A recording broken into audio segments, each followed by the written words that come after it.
Bonjour à tous et merci de prendre le rendez-vous avec nous ce mercredi 5 juin 2024. L'actualité nationale avec de bonnes nouvelles pour les femmes des marchés du Bénin. Il s'agit entre autres de la mise en service des marchés urbains à partir du 15 juin prochain. C'est la ministre de l'Industrie et du Commerce qui l'a annoncé à l'étape de Cotonou dans le cadre de la tournée gouvernementale de réduction de comptes, tournée donc du programme, tournée de déclinaison du programme d'action du gouvernement, une bouffée d'oxygène longtemps attendue par les populations de Cotonou et les communes périphériques. On dira deux mots sur cette actualité dans nos discussions de ce mercredi.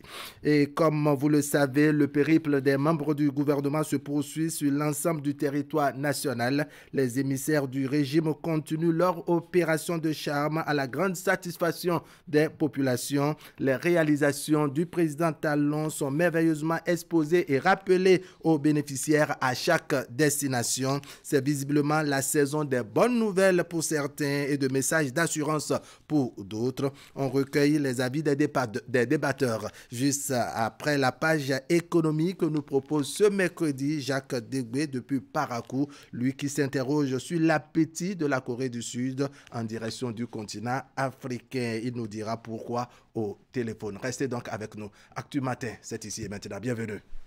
Bonjour à tous.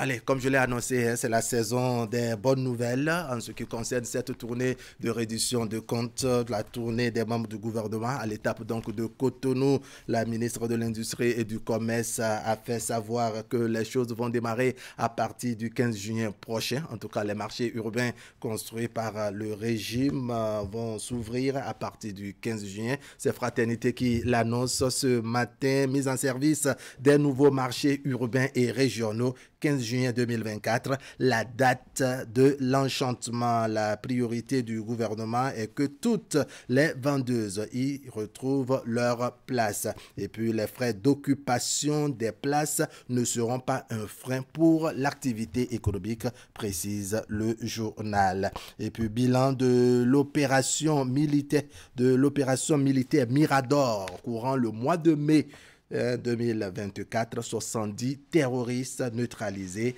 des matériels de guerre saisis, nous apprend le quotidien Fraternité. On évolue avec le quotidien Le Potentiel. Cette fois-ci, mauvaise gestion d'un projet de construction de salles de classe à Issaba, Pobet, IGM, BEF, Criette, un assaut lancé contre l'administration communale. Après les révélations du quotidien Le Potentiel, les auditions ont commencé. Et puis, partenariat Sud-Maroc-Bénin, un partenariat conclu pour le développement du numérique. Matin libre, politique nationale, à quand un chef de file de l'opposition, s'interroge le journal universitaire et politique demande l'application de la loi. Et puis vol et recel d'aluminium, un réseau démantelé à Wedo. Wedo, c'est dans la commune d'Abomey-Calavi. Quotidien Les 4 vérités, cette fois-ci, visite des unités de la zone industrielle de Glodjigbe. La fondation Malherossou félicite Talon. Je n'ai jamais vu un tel joyau en Afrique, s'exclame Imam Moutawakil d'Abomey Calavi. Et puis prière pour les dirigeants du Bénin et du peuple, l'ONG Père et Fils. 5 ministères organisent un géant programme de prière pour la nation tout entière. L'autre quotidien, tournée gouvernementale de réduction de comptes dans le département du littoral, les filets sociaux positifs, un outil efficace contre la précarité et la pauvreté. Puis réduction de comptes toujours, le maire de Cotonou, Lucas Atrokpo, et sa commune a apprécie hautement les réalisations sous le régime du président Patrice Talon. Allez, on jette à nouveau un coup d'œil sur à la une du quotidien Fraternité, mise en service des nouveaux marchés urbains et régionaux. 15 juin 2024, la date de l'enchantement. La priorité du gouvernement est que toutes les vendeuses y retrouvent leur place. Et puis les frais d'occupation des places ne seront pas un frein pour l'activité économique. Achetez Fraternité, vous avez le reste des détails puisque le journal nous apprend que l'ouverture des marchés urbains pour le compte de leur mise en service est pour très bientôt, n'est-ce pas? C'est une annonce rendue publique, c'était mardi, hier donc, hier 4 juillet 2024 à Cotonou, lors de la tournée gouvernementale à l'étape de Cotonou. La ministre de l'Industrie et du Commerce a donné le chronogramme, dois-je dire les choses ainsi, a donné le chronogramme de l'ouverture des différents marchés aussi bien à Cotonou que dans les autres communes. Les réalisations dans ce sens ont également été exposées. Allez, on fait un tour à la régie. On amène Florence Bossa nous décliner tout ce qui est l'actualité vue par la rédaction de Canal 3 Bénin.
Mesdames et messieurs, bonjour. La tournée d'explication et de reddition de comptes entamée par le gouvernement depuis quelques jours se poursuit sur le terrain. Ce mardi, l'étape de département du Plateau a été enclenchée avec comme chef de délégation le ministre des Enseignements maternels et primaires, Salimane Karimou. Suivez ici le point.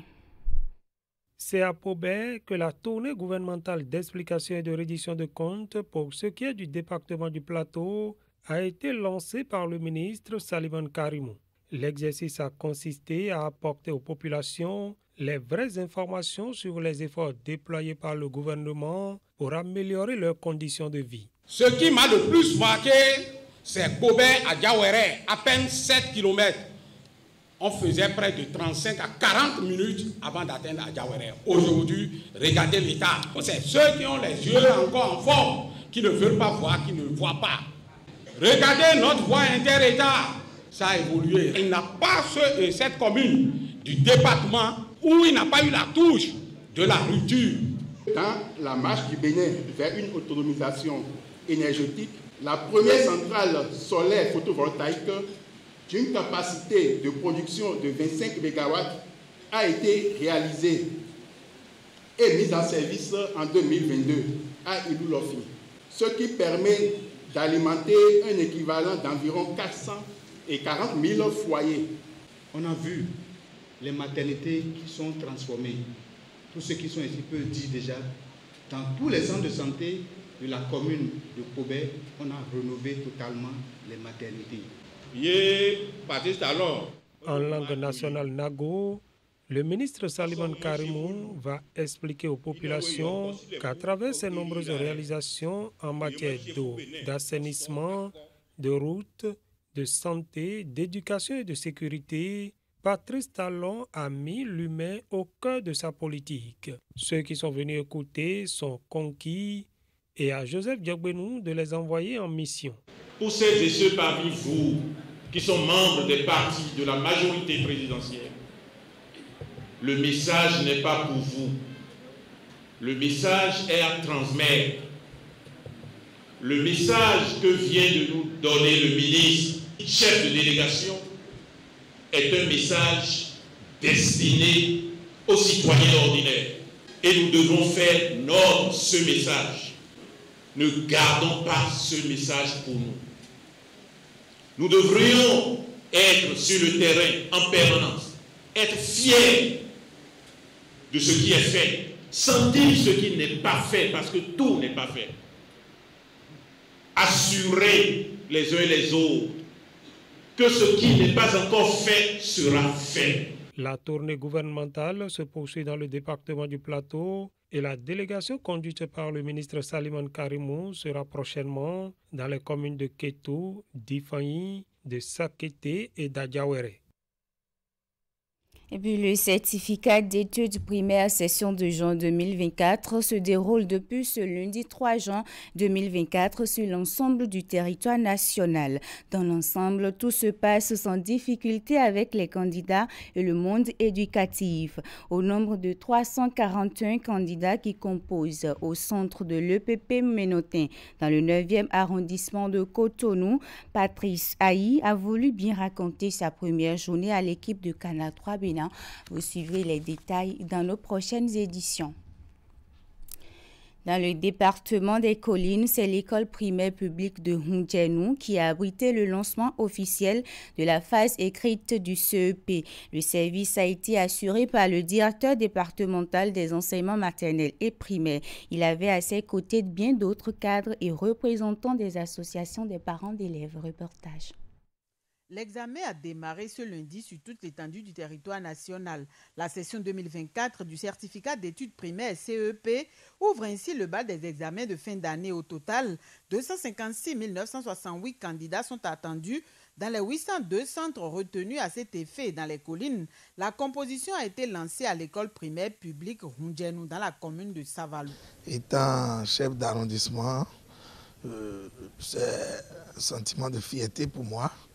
Parce que je suis à l'honneur, je compte sur nos enfants, je compte sur le travail abattu par les enseignants, que nous donnerons un résultat satisfaisant. À l'instar de ceux des autres régions, les candidats ici ont aussi massivement répondu à l'appel de la direction des examens et concours. Sur les 15 896 inscrits répartis dans 111 centres dans le département, 253 composent à l'EPP Hundjenou. Ces derniers ont eu droit à quelques conseils de la part des autorités avant le démarrage des épreuves. C'est le lieu de profiter et donner des conseils à ces enfants qui vont affronter les épreuves.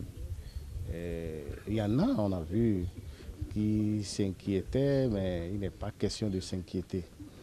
Il n'y a rien qui sera nouveau à eux. Ce n'est que ce qu'ils ont l'habitude de voir en situation de classe qui leur sera donné. Donc, il suffit un peu plus de concentration et ils s'en sortiront. La première épreuve est lancée, tous les candidats sont en salle, on a actionné les salles pour constater leur présence effective. Les surveillants, les acteurs invités étaient tous présents. À l'endroit des parents, je leur demande de ne pas abandonner les enfants, de les accompagner tout au long de la période. C'est suffisant, c'est important. Et de veiller surtout à ce qu'ils n'oublient pas leurs outils chaque fois et toutes les fois. Les soirs, quand les enfants vont rentrer, il faudrait qu'ils vérifient avec eux les fournitures, l'essentiel, ne pas oublier leurs cartes. Leur alimentation également, il faudrait qu'ils y veillent. Pour un bon déroulement de la composition étalée sur 4 jours, tous les acteurs impliqués sont appelés à jouer convenablement leur partition. Les parents, eux, ont été invités à prendre les dispositions pour accompagner les enfants sur la période. L'édition 2024 du Festival culturel Sosi Paleur s'annonce avec beaucoup de nouveautés. Elle se déroule du 12 au 16 juin 2024 à Djougou. Mais l'activité phare du festival, qui est la danse des chevaux, aura lieu dans la commune de Ouaké. Ce festival riche en activités représente un rendez-vous pour les amateurs de la culture. Plus de détails avec Marlène Azinobé. La phase préparatoire du Festival culturel du département de la Donga Sonsi Palais 9e édition est activée. Des concerts, des compétitions de danse de chevaux et plusieurs activités sont au menu. Sonsi Palais, c'est en langue lopa. Langue lopa qui veut dire danse traditionnelle, danse rituelle, danse cérémoniale, danse typique. Donc c'est un festival qui fait la promotion de tout ce qui est typique, tout ce qui est endogène. Donc, ce festival est né à travers un constat, comme j'ai l'habitude de le dire, dans tout le Bénin, il y a des festivals dans les localités. Mais ma localité, la Donga, j'ai constaté qu'il n'y avait pas un festival digne de ce nom. C'est de là qu'on a décidé de créer ce festival au nom de Sonsi Palais. Créé en 2013, le festival a connu quelques années d'hibernation avant de faire son comeback en 2022. Contrairement à ses premières éditions où il se tenait uniquement à Djougou, cette année, la commune de Ouaké abrite l'activité phare. Chaque année, il y a de nouveautés. L'organisation à Ouaké cette année, ça fait partie des nouveautés. La deuxième nouveauté de cette année, c'est un grand concert de clôture avec un artiste de renom que vous connaissez très bien ici.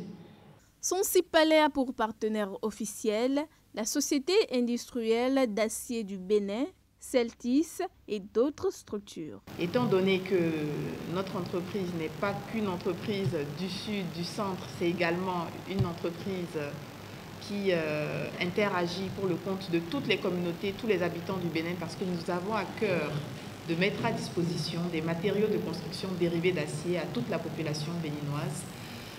Étant donné que nous avons affaire à l'un des plus gros événements que nous sommes très fiers d'accompagner au Nord, nous nous sommes repositionnés pour cette 3e édition. En attendant le jour J, les organisateurs du festival lancent un appel aux sponsors pour sa pérennité et la réussite de la 9e édition. L'événement se tient du 12 au 16 juin 2024 à la place de l'Indépendance de Djougou. L'économie des sports est au cœur d'un colloque international qui se tient depuis ce 4 juin 2024 à Cotonou. La rencontre intitulée French Sport Days Bénin est une initiative de Business France en partenariat avec l'ambassade de France et le ministère béninois des Sports. Elle permettra à différentes institutions sportives du Bénin de tisser des relations avec celles de la France pour le développement et la professionnalisation du sport béninois. Reportage. De plus en plus, le sport béninois connaît une métamorphose. Le premier pas, c'est la professionnalisation de plusieurs disciplines et la construction d'infrastructures. Mais face aux multiples exigences de la filière, les institutions béninoises vont aujourd'hui à l'école du modèle français. À travers le French Sport Day Bénin, une dizaine d'entreprises françaises sont mobilisées pour le partage d'expériences. Je pense que le Bénin, on a beaucoup à apprendre. Et on a beaucoup à apprendre aussi de vous, entreprises qui venez au Bénin. Par contre, il faut que ce partenariat, cet échange soit fait de manière gagnante-gagnante. C'est-à-dire, quand vous pensez venir au Bénin, pensez aussi au transfert de compétences. Pensez à comment on met les choses en place, mais pas les choses que quand vous partez, les choses s'abîment. Comment on forme les Béninois, comment, lorsque vous n'êtes plus là, les acteurs béninois peuvent continuer à l'idée de leurs projets, peuvent continuer à mettre leur stade aux normes, etc., etc. Le but, c'est de favoriser le partenariat entre les institutions béninoises et celles de France. Et pour ce faire, plusieurs communications sont déroulées pour présenter d'une part les avantages de l'écosystème des affaires au Bénin et d'autre part les besoins au plan national pour favoriser le développement du sport. Le Bénin sort du lot, enfin, dans tout secteur confondu par rapport à son potentiel d'investissement pour les entreprises françaises. Donc il y a eu beaucoup d'efforts qui ont été faits par la présidence actuelle, beaucoup d'initiatives. On l'a vu par rapport à un partenaire qui est l'APIEX, par rapport à une zone industrielle comme GloJB. Donc ça, c'est vraiment sur la carte des autorités françaises. Donc c'est un message qu'on porte collectivement avec nos partenaires béninois auprès des entreprises françaises. Avec les subventions de l'État, les acteurs sportifs, clubs et fédérations ont déjà le minimum pour exécuter leur plan d'action. Aujourd'hui, la question qui préoccupe davantage, c'est la rentabilité des investissements. Les attentes de la Fédération béninoise d'athlétisme, c'est d'abord le défi de la professionnalisation de l'athlétisme et un sport individuel. Comment ça se fait sous les tropiques? Comment on peut davantage valoriser l'athlétisme? C'est un sport complètement naturel. Comment on peut impacter plus de monde pour amener les populations à pratiquer et créer de véritables références? Le Bénin, par exemple, il a qualifié par exemple au JO. Le Bénin a des sportifs du rang mondial. Ce n'est pas suffisamment valorisé. On ne communique pas suffisamment là-dessus. Et on n'a pas les ressources nécessaires pour le faire. Comment il faut créer l'impact de votre structure, de ce que nous faisons sur une grosse partie de la population et qui est vendable à des personnes qui ont besoin d'être visibles et donc d'accompagner et qui veulent juste une visibilité. Voilà, vous voyez, donc ceux-là vont nous apporter ces expertises et ils pourront nous accompagner dans un partenariat qu'on mettra en place avec eux. Donc pour nous, c'est créer la richesse, désormais. Et on était déjà dans cette logique, mais il fallait d'abord mettre en place toutes les structures qu'il faut. Les travaux de ce colloque French Sport Day Bénin s'étendent sur 48 heures. En dehors des panels animés par des experts, les entreprises françaises invitées vont aussi présenter des pitchs sur leurs différents services. Cette rencontre est une initiative de Business France qui est accompagnée par le ministère des Sports et l'ambassade de France au Bénin. Arab, c'est la fin de ce bulletin d'information. Bulletin d'information que nous vous remercions de l'avoir présenté. On se donne rendez-vous demain, Florence Bossa. Merci d'être passé par ici. Allez, dans les colonnes du quotidien Fraternité, il y a cette information sur le bilan de l'opération Mirador contre le terrorisme courant le mois de mai qui s'est achevé. On parle de plus de 70 terroristes hors d'état de nuit, des matériels de guerre saisis. C'est l'armée béninoise qui est dans une stratégie efficace contre les gangsters. Des exploits donc sont réalisés dans la lutte contre le terrorisme. L'armée béninoise qui engrange des succès depuis le début de cette opération, pour ne pas dire depuis le début de cette année 2024, grâce à l'opération Mirador initiée par la hiérarchie militaire. Les forces de défense ont réussi à mettre en déroute des organisations armées, n'est-ce pas, dans le seul mois de mai 2024. Les chiffres sont élogieux, démontrent l'efficacité de l'opération. Selon les informations de nos confrères de Fraternité FM de Parakou, reçues de sources militaires, ce sont 50 terroristes neutralisés, une vingtaine de suspects appartenant à des groupes armés aux arrêts et des matériels de guerre saisis lors de l'opération organisée dans les communes de Karimama, de Malanville, de Matéri et de Kero. Achetez Fraternité, vous avez le reste des détails. On parle sport maintenant avec Ali Moumouni. Ali Moumouni est son invité.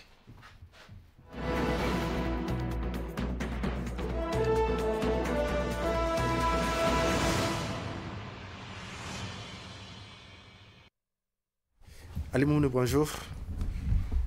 Bonjour Arab. Allez, les sports, c'est avec vous. On parle de quoi déjà? On va parler des anciens footballeurs du Bénin qui sont bien sûr au sein d'une association. Mais avant, on va parler de ceux qui sont encore en exercice avec les éliminatoires de la Coupe du Monde 2026 qui vont démarrer donc à partir de ce jour. Les rencontres de la 3e journée auront lieu bien que le Bénin affrontera le Rwanda. Ce sera demain 6 juin 2023 du côté d'Abidjan au stade Félix Houphouët-Boigny bien entendu. Et donc pour ce qui est des rencontres prévues pour ce jour, on aura donc la Sierra Leone qui affrontera l'équipe du Djibouti. Voilà pour les affiches du jour. Il y aura également la rencontre entre les Togolais. La surprise, je vous la réserve tout à l'heure avec mon invité concernant bien sûr l'équipe de Togo. Et donc le Togo affrontera le Soudan du Sud ce jour au stade de Kégué. Et donc la République centrafricaine affrontera le Tchad.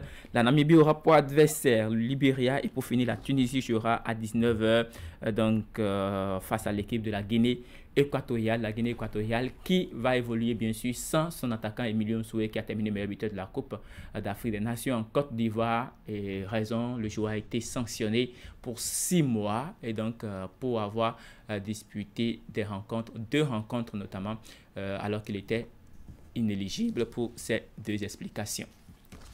Voilà, on va passer maintenant à notre invité. À notre invité, on a M. Hungbonu, ou bien c'est Hungbonu. C'est bien, c'est Monsieur Hogbonouton. Voilà. Toutes mes excuses. Il y a eu quelques difficultés, d'espoir. Vous êtes trésorier général adjoint de l'amicale des anciens internationaux de football au Bénin. Vous êtes également membre du comité d'organisation de la 4e édition des retrouvailles en question. Ali Mouri. Oui, monsieur Vance, bonjour. Bonjour. Merci d'avoir accepté notre invitation ce matin. Avec vous, on parlera de l'amicale des anciens footballeurs internationaux du Bénin, un creuset qui existe depuis très longtemps, mais qui a été officialisé, je dirais, il y a une saison, puisqu'on parle de football actuellement. Et donc, dites-nous, comment est-ce que vous êtes, d'où est partie l'idée de vous mettre ensemble? Merci. Bonjour, chers téléspectateurs. En fait, on était un groupe de forum. Et on avait réfléchi, on s'était dit que, bon, vous savez, après le football, on ne vous connaît plus. Vous n'existez plus, quoi. Donc, si vous-même, vous ne vous prenez pas en charge, là, vous allez rester là seulement. Donc, on s'est dit que, bon, voilà, après, on avait joué, on avait impacté le public béninois. Maintenant, on est chose là, en dehors. Mais qu'est-ce qu'il faut faire? On a pensé, on s'était dit, voilà, l'essentiel, c'est de tout faire pour qu'on puisse se regrouper. Bon, on a commencé par des forums. Et après des forums, on s'était dit, bon voilà, officiellement, on doit pouvoir exister.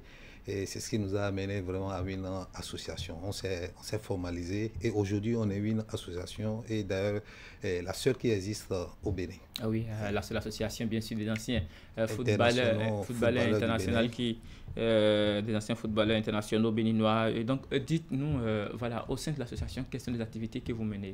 Bon, en notre sein, la première des choses qu'on fait, on essaie de faire le bilan de l'existant. Le bilan de l'existant, comment les gens sont, quelles activités ils mènent. Et aujourd'hui, on pense... Surtout au niveau du football, bien entendu. Et comment vous allez accompagner également cette discipline. On pense à la reconversion, parce que c'est ça là qui est vraiment très important.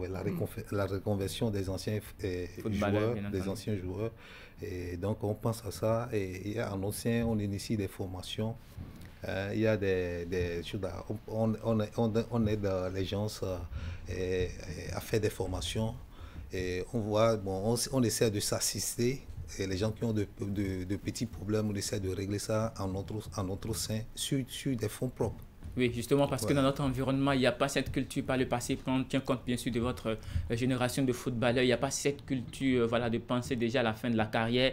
C'est peut-être aujourd'hui que ça devient de plus en plus récurrent. Et puis, voilà, c'est une information qui passe désormais. Donc, je trouve que c'est une très belle initiative que vous prenez donc, afin de permettre à ceux-là qui n'ont pas su, je dirais, se réinsérer dans une autre activité, de pouvoir le faire. Il y a parmi vous qui ont pris beaucoup d'initiatives, on en parlera tout à l'heure, mais pour l'événement de cette année, ça va faire la 4e édition de vos retrouvailles, mais la première qui sera peut-être officielle depuis l'installation de votre association. Alors, qu'est-ce qui est prévu pour ces retrouvailles? Non, d'habitude, on organisait les trucs au niveau de Cotonou, mais cette fois-ci, on a décidé de sortir un peu de Cotonou parce qu'il y a les anciens internationaux, ils sont un peu partout au Bénin. L'objectif, c'est de pouvoir impacter tout le Bénin pour que les gens sachent que vraiment il y a une telle association qui existe désormais pour les anciens internationaux.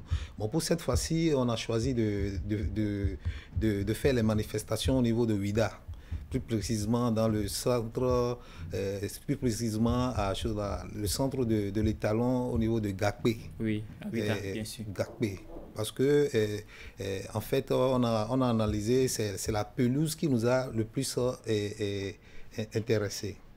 C'est la pelouse de ce centre qui nous a, parce que c'est une pelouse qui est homologuée par la FIFA, bien entendu. Et donc, on a choisi... synthétique, très agréable. Oui. Très agréable, parce qu'on avait fait un tour d'ailleurs sur le stade, et ce qu'on a vu vraiment, j'aimerais que les gens viennent voir la qualité de la pelouse. Et pour précision, il faut rappeler que c'est l'œuvre également des anciens footballeurs qui font partie de votre amicale. Tout à fait. Il y a Omar Tchomogo qu'on ne présente pas, Visite Touré, Laurent Diafo. Bien entendu. Et vraiment, ces gens-là se sont mis ensemble pour nous faire sortir ce joyau-là. Alors, très rapidement, quelles sont, je dirais, les différentes générations qu'il y a dans votre amicale? Ça remonte, c'est-à-dire si on va repérer de la plus ancienne à la nouvelle, au sein de l'amicale, on trouvera les gens de quelle génération, de quelle promotion? Bon, nous, on s'est limité à la génération des choses de 90 à 2023, 2024.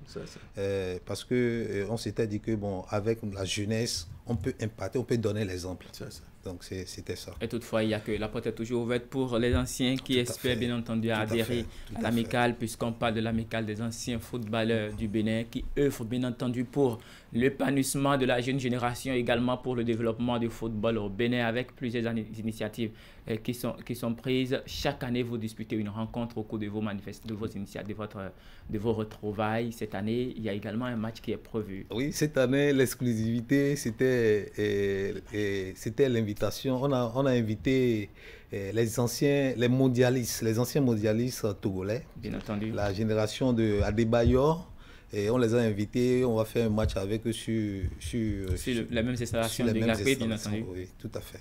Et du côté béninois, qui sont les joueurs qui seront présents? Bon, du côté béninois, on a Omar Tchomogo qu'on ne présente pas. D'ailleurs, c'est lui notre président, le président de l'association. Il y aura Vizi Touré, il y aura Mavi Rémi, il y aura Ngueran Edjekba, il y aura Youssouf Aruna, il y aura Habib Marcos. Oui. Et ça dit, en tout cas, il y a beaucoup de joueurs que... La plupart de ces anciens joueurs que nous connaissons, qui ont défendu les couleurs nationales, qui ont mouillé le maillot, bien entendu, comme on le dit souvent pour le Bénin. Et pour ne pas trahir les secrets de Dieu, il faut dire que Mandi Adebayor lui-même sera là pour cette explication. Il y aura aussi ce gardien que tout le monde connaît, Kossi Agassa, et bien d'autres joueurs, entre autres Junior Yao, et puis Yeri Manasseh également, qui seront de la partie. Alors dites-nous, est-ce que le public a droit de passer pour suivre? Non, mais tout le monde est invité à venir assister à ce. D'ailleurs, c'est l'ambition, parce que pour voir le beau football ne peut que voir les anciens à l'œuvre. Comme tu dis, c'est toujours dans la tête, quoi. C'est pas le physique qui fait. En fait, le physique ne répond plus, mais l'esprit est. Justement, quand on sait jouer, c'est que c'est à vie. L'événement aura lieu quand? Non, c'est pour le 8 juin, dans la matinée. Et déjà à partir de 8 h, les délégations sont déjà sur place. Et il y aura un match. Le match, ça va débuter probablement entre 8 h et 10 h. Justement. Et donc, après ça, quelles sont les autres activités? Bon, comme vous savez, toujours, quand les anciens se retrouvent, c'est souvent des occasions de fête. Il y a une troisième mi-temps. Il y aura toujours ça, parce que les anciens ne peuvent pas se retrouver sans ça, quoi. Donc, il y aura une troisième mi-temps. Et bon, nous savons gérer ces moments, quoi. Donc, on invite les gens à venir assister, à voir la joie, l'expression de la joie, l'expression de ce que nous savons faire. Petite curiosité, est-ce que la troisième mi-temps prend en compte également le public? Parce que on peut se faire inviter à ces retrouvailles-là. Bon, malheureusement, pour la troisième mi-temps, on saura faire les choses avec galanterie. Alors, alerte spoiler au public, avis au public, la troisième mi-temps peut prendre en compte le public. Donc, de toutes les façons, si vous voulez découvrir les anciens footballeurs béninois et togolais de cette génération, de Mandi Adebayor, de Kossi Agassa ou encore d'Omar Tchomogo et puis bien d'autres, prenez le rendez-vous, c'est ce 8 juin. Donc, à partir de 8 h du côté de Ouidah, plus précisément à Gapé, Savi, je précise. Donc, au niveau du terrain, du centre des talents, Football Club. Alors, quelles sont les autres activités qui sont en vue au niveau de votre association? Bon, au niveau de notre association, bon, la priorité est donnée à la formation, à la réinsertion des anciens footballeurs. Parce que on pense à pouvoir occuper les gens, à les faire sortir de la précarité. Donc, c'est l'objectif premier, en fait. Alors, on va finir cet entretien. Vous avez certainement un mot de fin. Bon, le seul mot de fait qu'on peut lancer, c'est d'inviter le public à faire le déplacement, et les autorités de la place, à venir voir ce que nous savons faire. On n'a pas changé, on a toujours resté les mêmes. Et on les invite à venir voir du beau football. Je tiens aussi à dire qu'il y a le douanier de Soubété Expédie aussi, qui sera de la partie. Justement, je me rappelle avoir rencontré très récemment, il a toujours cette touche de balle lorsque je lui demandais de montrer aux jeunes comment on fait le jonglage. Voilà. Et donc, le doyen qui se réessayait en tout cas au jonglage. Et il avait qui se souvient du beau bien temps. Bien entendu. Allez, merci beaucoup, monsieur Evans Ragunto. Merci d'avoir accepté notre invitation ce matin. Je rappelle que l'événement, c'est bien sûr, ce sont les retrouvailles de l'amicale des anciens footballeurs internationaux du Bénin. Elle aura lieu bien sûr à Savigakwe, précisément sur le terrain de Étalon Football Club, ce 8 juin 2024. Merci à vous, Wahab. C'était l'espoir. C'était l'espoir avec vous, Ali Moumouni. Je vais me rattraper avec monsieur voilà. Voilà. Merci beaucoup, Evans. Merci d'être venu sur le plateau d'Actu Matin. Allez, on va décrocher maintenant le coup de fil de Jacques Degwe. C'est notre spécialiste économie. Ce serait depuis la ville de Parakou. Juste après cette petite transition, il va nous décliner cette interrogation qu'il a ce matin. Que cherche la Corée du Sud en Afrique?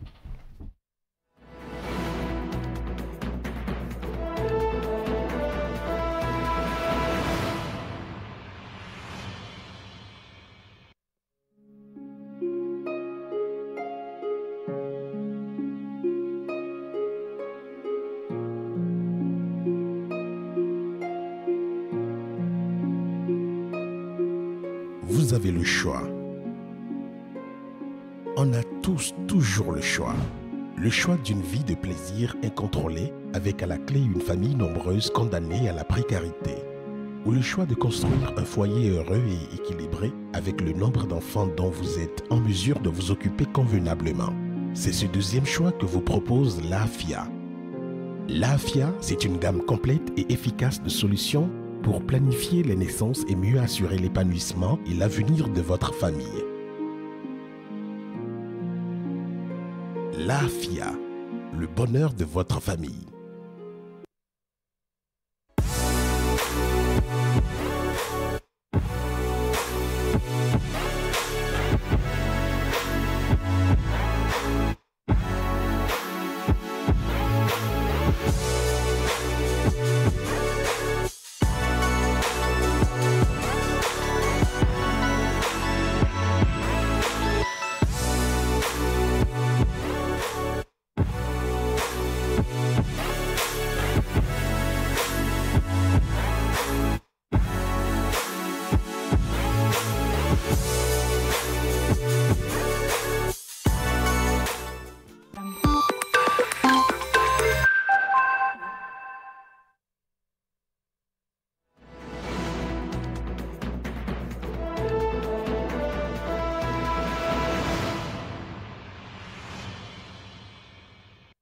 Allez, nous sommes mercredi et c'est l'économie aujourd'hui sur le plateau d'Actu Matin. On s'intéresse ce matin à cet événement qui a eu lieu hier mardi. On parle donc du sommet Corée du Sud-Afrique. C'est le premier du genre, il faut le préciser. Ça se tient à Séoul, la capitale de la Corée du Sud, n'est-ce pas, avec la présence remarquée de 25 chefs d'État et des délégations de 48 pays africains, y compris le Bénin. Déjà, Jacques Degbe, vous qui êtes notre spécialiste maison depuis Parakou et qui avez un regard sur, je dirais, la géostratégie, la géopolitique et la géoéconomie également, il faut dire les choses ainsi, n'est-ce pas? Comment vous vivez les choses? Jacques Degbe, d'abord, bonjour. Bonjour Kanatou Abena. D'accord. Alors, au lendemain de ce sommet qui s'est tenu hier à Séoul, en Corée du Sud, dites-nous, selon vous, c'est quoi le plan exactement? Oui, Wahab, on était habitué à des sommets France-Afrique, France-États-Unis, États-Unis-Afrique, pardon, Chine-Afrique, Russie-Afrique, et désormais, il faudra également qu'on intègre à notre calendrier le sommet Corée du Sud-Afrique. En effet, comme vous l'avez dit, le pays d'Asie de l'Est a réuni depuis hier mardi, et ce pour 2 jours, plusieurs dirigeants africains, environ 50 pays représentés dans la capitale Séoul. Objectif, a-t-on appris, dynamiser les relations politiques, mais surtout économiques et commerciales entre l'Afrique et la Corée du Sud, surnommé le pays du matin calme. Mais exit ce langage diplomatique plutôt classique. La Corée du Sud vise gros en Afrique. Séoul veut aussi ce que sont toujours venus chercher les grandes puissances sur le continent africain. Vous voyez déjà où je vais en venir. Il s'agit bien sûr des matières premières. Le pays envisage de diversifier ses approvisionnements en matières premières, notamment les métaux rares. En clair, la Corée veut développer son partenariat avec l'Afrique afin de bénéficier de ces abondantes ressources minérales telles que le chrome, le manganèse, le cobalt ou le platine qui sont importantes pour des secteurs technologiques allant de la fabrication de véhicules électriques à l'industrie de la défense. Et je ne vous apprendrai rien, Wahab, en vous disant que ces minéraux critiques sont ô combien vitaux pour le développement des industries de haute technologie et des semi-conducteurs coréens qui sont le fleuron de l'économie du pays. Avec son secteur des semi-conducteurs de pointe, la Corée du Sud est une puissance manufacturière de haute technologie, mais dépend fortement des importations pour plus de 95% de ses besoins en minéraux bruts, avait d'ailleurs déclaré le président sud-coréen Yoon Suk-yeol. Alors, pour faire court et répondre de façon succincte à votre question, eh bien, la Corée du Sud veut des matières premières en Afrique, veut les ressources naturelles du continent pour nourrir son parc industriel, et c'est tout le sens, le bien fondé de ce sommet de 2 jours qui se tient donc actuellement à Séoul. La délégation béninoise est conduite par la vice-présidente Maria Moussabi Talata en l'absence du président Patrice Talon. Alors, Jacques Degbé, vous l'avez dit, hein, l'objectif est clair. La Corée du Sud a un appétit bien poussé sur le continent africain. Il s'agit bien entendu de logner, comme vous l'avez dit, les matières premières dont dispose suffisamment le continent africain. Mais aujourd'hui, on parle d'opérations ou de partenariats gagnant-gagnant. Selon vous, qu'est-ce que la partie africaine gagne concrètement? C'est là la question la plus importante, Wahab, que gagne par exemple le Bénin dans ce nouveau partenariat, que gagne le Nigeria, le voisin de l'Est. Quelle est la part de la République démocratique du Congo, de l'Ouganda? Je donne l'exemple de ces pays. Alors, difficile pour l'instant d'aller dans les petits détails, mais le président sud-coréen mise gros pour attirer, voire partir les dirigeants africains. À l'ouverture du sommet, Yoon Suk-yeol s'est engagé à ce que la Corée du Sud double son aide publique au développement en faveur de l'Afrique pour atteindre 10 milliards de dollars d'ici 2030, soit environ 550 000 milliards de francs CFA d'ici 6 ans.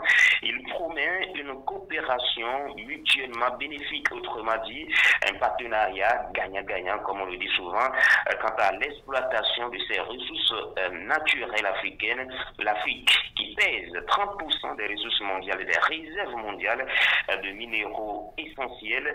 Séoul s'engage également à développer ces échanges commerciaux et ces investissements avec l'Afrique. Pour rappel, le commerce avec les pays africains représente actuellement moins de 2% du total des importations et des exportations de la Corée du Sud, un faible taux que le pays s'engage à relever, ceci en fournissant 14 milliards de dollars de financement à l'exportation pour aider les entreprises coréennes à développer leurs échanges commerciaux et leurs investissements sur le continent.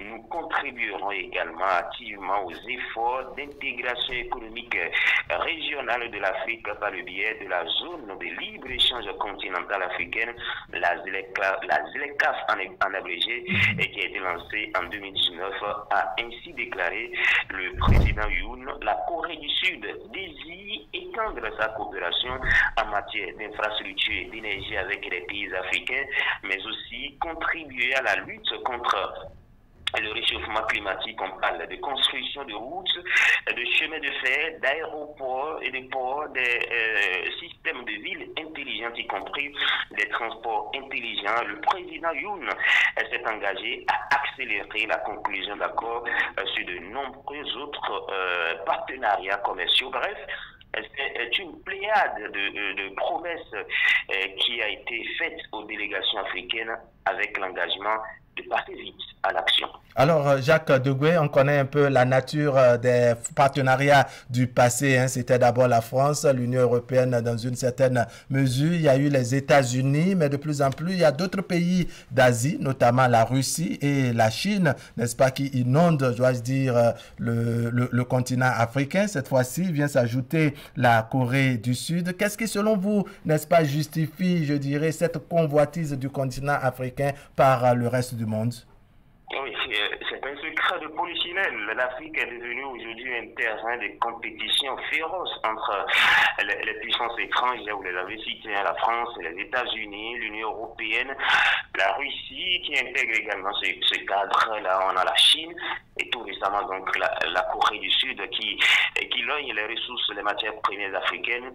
La réponse est toute simple. Ce sont les matières premières, ce sont les richesses du continent qui suscitent autant de convoitises, qui intéressent autant les puissances étrangères. Et quand ils viennent souvent, ce sont nos richesses, hein, le cobalt, le manganèse, le chrome, le coton, pour ce qui concerne par exemple le Bénin, l'uranium pour ce qui concerne le Niger, le pétrole avec justement le Nigeria par exemple.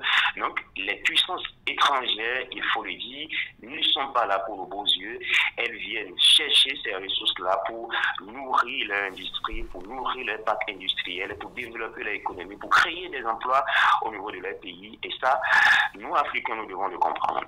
Alors, le reste du monde, vous l'avez dit, vient chercher les matières premières dont dispose le continent africain. Quelle est la politique, selon vous, à mettre en place pour que l'Afrique sorte gagnante?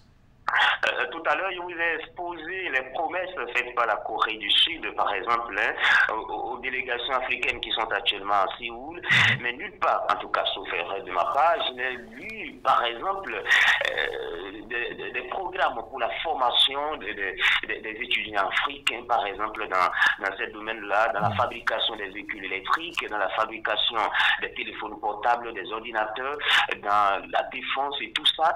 Donc, ça pose un problème. Quand vous voyez les promesses qui sont faites, c'est en termes d'argent, de milliards, de financement, d'échanges commerciaux, mais en ce qui concerne les échanges de compétences, le transfert de compétences, comme on le dit souvent, je crois qu'il y a... Vous aurez souhaité des détails beaucoup plus pointus et pratiques. Voilà, à ce niveau-là, les puissances étrangères ne sont pas généralement enclins à aider les pays africains à aller vers ce développement-là. Et ça pose un problème. Si vous venez chercher à chaque fois les ressources naturelles pour aller développer votre pays, pour apprendre pour la fabrication des véhicules, des ordinateurs, tout ce que nous utilisons actuellement dans le monde, et que vous ne m'apprenez pas la fabrication de ceci en retour, vous me donnez juste de l'argent, c'est comme si on me donne le poisson, ça m'apprend à pêcher, ça pose un problème. Et je crois que c'est sur ce point-là que les dirigeants africains doivent aujourd'hui travailler, discuter de partenariats gagnant-gagnant avec les puissances étrangères. D'accord, nous avons la ressource naturelle, mais avant que vous n'ayez cette ressource-là, vous devez nous apprendre également cette haute technologie, ce secret-là dont vous disposez, c'est ce dont nous aussi nous avons besoin aujourd'hui pour développer nos pays et non venir chercher nos ressources, nous donner quelques milliards et penser que ça va régler le jeu ou nous construire quelques infrastructures, on parle de ports, d'aéroports. C'est pas ça qui va régler définitivement le problème du sous-développement en Afrique. Il faut qu'on aille, et ça je vous le dis, aucun pays au monde ne s'est véritablement développé sans développer son tissu industriel. Aujourd'hui, quand vous prenez le continent africain, très peu de pays ont un parc industriel développé. Au Bénin, on a une industrie embryonnaire et il faut corriger cela. D'accord. Très bonne lecture, hein, Jacques Degué. Vous avez souligné un détail non négligeable qu'on va souhaiter, n'est-ce pas, que les dirigeants africains puissent prendre en compte de manière à ce qu'une très bonne politique puisse amener cette convoitise du continent, cette convoitise que le reste du monde a sur le continent, que cela puisse amener le continent à tirer, je dirais, la bonne partie. Merci beaucoup à vous, Jacques Degué, notre spécialiste maison, n'est-ce pas, en économie. Vous êtes à Parakou. Très bonne journée à vous et bien de choses aux populations et autres auditeurs de Fraternité FM à Parakou. Bonne journée également à vous. Merci beaucoup. Mesdames, Messieurs, on va installer maintenant notre plateau de discussion de ce mercredi.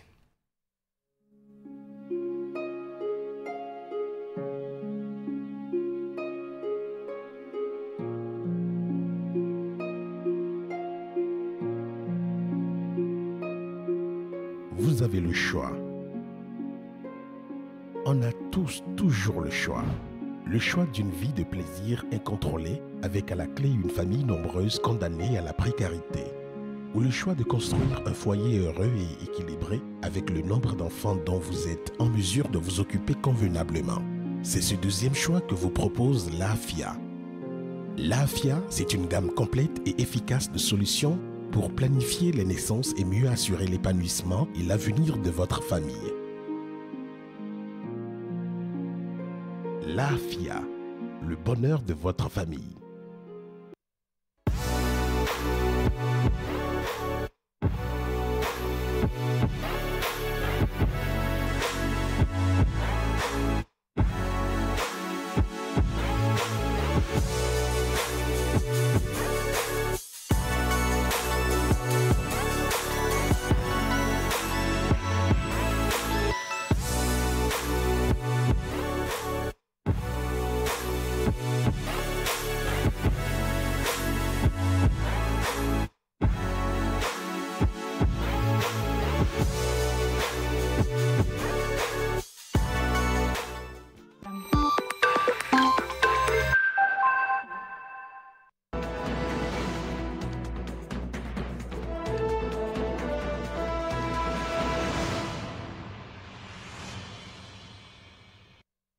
Allez, rebonjour à tous. C'est l'heure de nos discussions de ce matin. Franck Ahoudou, bonjour. Bonjour, Wahab. Ulrich Gagba, bonjour. Bonjour. Eric Guédénon. Bonjour, Wahab Alikwa. William Klikan, bonjour à vous. Bonjour, Wahab. Allez, un peu de tout dans nos discussions de ce matin, avec d'entrée cette bonne nouvelle annoncée par la ministre de l'Industrie et du Commerce lors de la tournée gouvernementale de reddition de comptes à l'étape de Cotonou. Sadia Assouma, n'est-ce pas, a laissé entendre que les marchés urbains, n'est-ce pas, construits aux standards internationaux seront ouverts bientôt. On parle d'une date du 15, la date du 15 juin prochain, avec un chronogramme sur le reste des marchés qui vont prendre, qui seront ouverts, et puis un bon détail qui accompagne les réalisations dans ce sens. Bonne nouvelle, Eric Guédénon, pour la population, notamment les femmes, les mamans, les commerçantes. Surtout pour nos mamans qui attendent depuis longtemps retrouver ces marchés urbains. Il faut dire qu'il y a une volonté du gouvernement de mettre les commerçantes et commerçants dans de bons cadres, n'est-ce pas, de business. Et vous verrez que ces marchés sont des marchés modernes, dans un cadre confortable, qui puisse permettre justement à nos chères mamans de pouvoir vendre dans de meilleures conditions.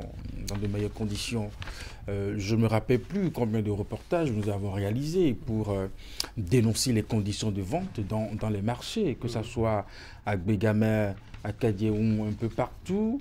On a toujours eu mal de voir nos mamans sous la pluie, sous le soleil, dans des conditions assez déplorables, n'est-ce pas, pour faire de l'économie, pour faire du business. Je pense que cela est du passé. Aujourd'hui, il y a une forme de renaissance dans le secteur des marchés. Nous avons des marchés urbains, purement modernes.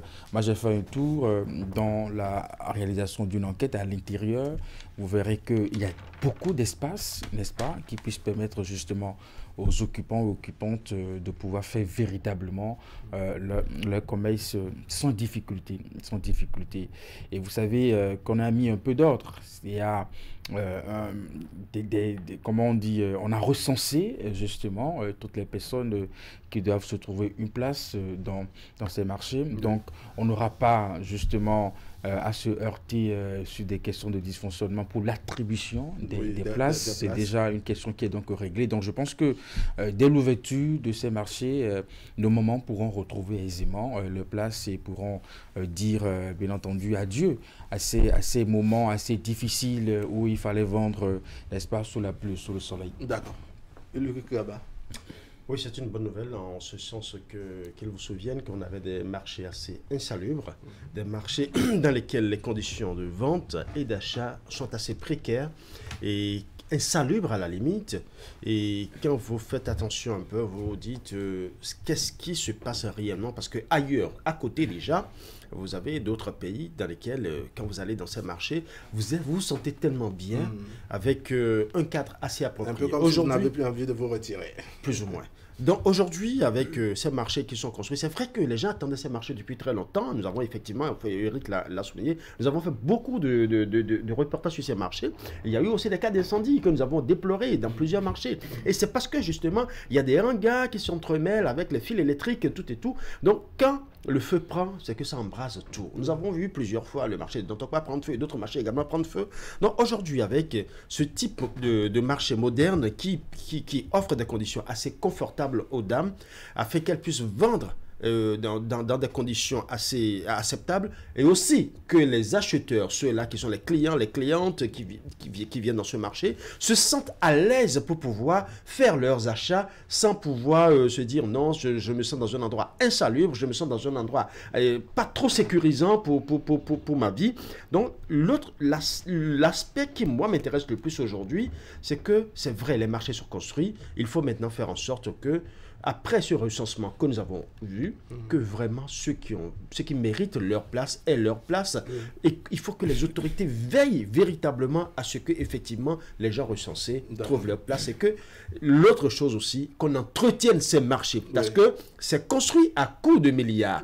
Il faut que, une fois installé, qu'on mette un comité en place et que le comité soit minutieux sur la propreté, sur l'entretien et surtout sur la sécurité, parce que aujourd'hui, on a des marchés qui nous offrent plus de sécurité. Dans d'autres marchés, vous ne pouvez pas circuler. Il y a des marchés dans lesquels vous ne pouvez pas circuler pendant 5 minutes sans vous faire dérober quelque chose. Mais aujourd'hui, on nous offre un marché qui puisse nous permettre d'avoir un peu plus de sécurité. Il faut que les autorités veillent à ce qui est acquis, parce que ce sont des marchés acquis sur des coûts, à coût de milliards.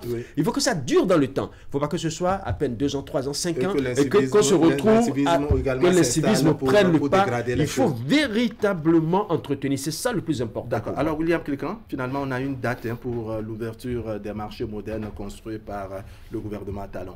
Enfin, parce que à un moment donné, on se demandait si finalement on allait inaugurer ces marchés, ou est-ce qu'on attendrait une échéance électorale pour les inaugurer. Je pense que la première ouverture ici en métropole est pour mi-juin, sachant qu'en mi-juillet, les marchés régionaux aussi on va lancer le balai des inaugurations à partir de Natitingou jusqu'à la mi-décembre pour l'ensemble des marchés. Le temps que les marchés qui aujourd'hui sont aussi sérieusement en difficulté, je pense par exemple au marché de Kokokodji dans l'arrondissement de Godomé, commune d'Abomey-Calavi, qui est légèrement plus grand que certains marchés que nous avons vus en métropole ici, mais dont les travaux sont en cours depuis. On a lancé les travaux presque au même moment, mais qui ne sont pas encore construits. Et un marché qui n'est pas encore finalisé jusqu'à aujourd'hui. Pareil pour quelques autres cas. Je me dis que l'ouverture de ces marchés va rassurer les usagers de ces autres marchés encore en construction que si on a pu finir d'un côté, progressivement, le reste des marchés va finir aussi. Maintenant, une chose est de lancer le marché, et une chose est de finir le marché, l'autre est l'accessibilité des populations, justement. Donc, enfin, dira-t-on peut-être. D'accord. Alors, bien de paramètres à prendre en compte, Franck Arounou, s'assurer que les anciens occupants, avant cette embellie qu'on a apportée à ces marchés, puissent retrouver leur place, veiller à la sécurité, veiller à la propreté, bien de détails non négligeables, Franck Arounou. Oui, dans un pays où on pense à la modernisation des infrastructures marchandes, à la construction des centres commerciaux, je pense que c'est l'économie directe qu'on est en train de toucher. Ça va apporter une plus-value à l'économie nationale. Et donc, une telle action, je pense que c'est à saluer. À l'intérieur des marchés, vous avez vu, avec la complicité de la réalisation, les commodités qui sont prises en compte dans ces marchés. À un moment donné, on a été critique d'entendre que on a retardé un peu l'inauguration parce que le chef de l'État tenait à ce que toutes les commodités soient remplies. Je crois que c'est de plein droit, lorsque vous faites quelque chose vous y avez investi beaucoup d'argent, lorsque vous faites et vous voulez changer un peu, disons, la façon dont cela se faisait, ou vous devez déplacer des dames d'un marché construit de façon précaire, avec des matériaux pas du tout adaptés, dans un cadre moderne, il va falloir que toutes les commodités soient remplies, soient à jour. Oui. Et donc, je pense que c'est ce qui est fait aujourd'hui. Lorsque vous voyez ces marchés aujourd'hui, moi, je pense que ça donne une autre image à notre pays. Ces marchés ont également la beauté à vendre. Hein? Oui, il y a de la beauté, et non seulement de la beauté, l'intérieur est bien attrayant. Et dans ces cadres-là, vous allez voir que nos dames seront à l'abri des intempéries, elles seront à l'abri, disons, peut-être des incendies, parce que on ne peut pas dire que ces phénomènes-là soient 0%. Ça peut arriver. Mais le risque zéro n'existe pas. Voilà, le risque zéro n'existe pas, mais il y a les dispositifs qui sont installés pour essayer de circonscrire rapidement lorsque ça va survenir. Moi, je voudrais tout simplement dire que c'est l'une des meilleures nouvelles portées à l'attention des femmes de la 16e, mais même au-delà, parce que dans d'autres localités, il y a des marchés qui sont construits ou qui sont en construction, parce que ça va soulager, et les dames, les populations n'attendaient que ces réalisations-là. Ça, c'est du concret, ça, c'est visible, et on peut aller voir, quoi qu'on puisse reprocher à la durée que ça a pris, que ça a pris pour son inauguration, ou le temps que ça a pris pour qu'on puisse mettre ça en service, que ça soit fonctionnel. Je pense que c'est du concret et c'est à saluer. D'accord. Allez, dans les déclinaisons de la ministre de l'Industrie et du Commerce, je lis dans les colonnes du quotidien Fraternité ici qu'à l'étape de Cotonou, la ministre disait que nous sommes passés de 1600 places à 6675 places. On peut dire que c'est une bonne nouvelle, hein, ça fait pratiquement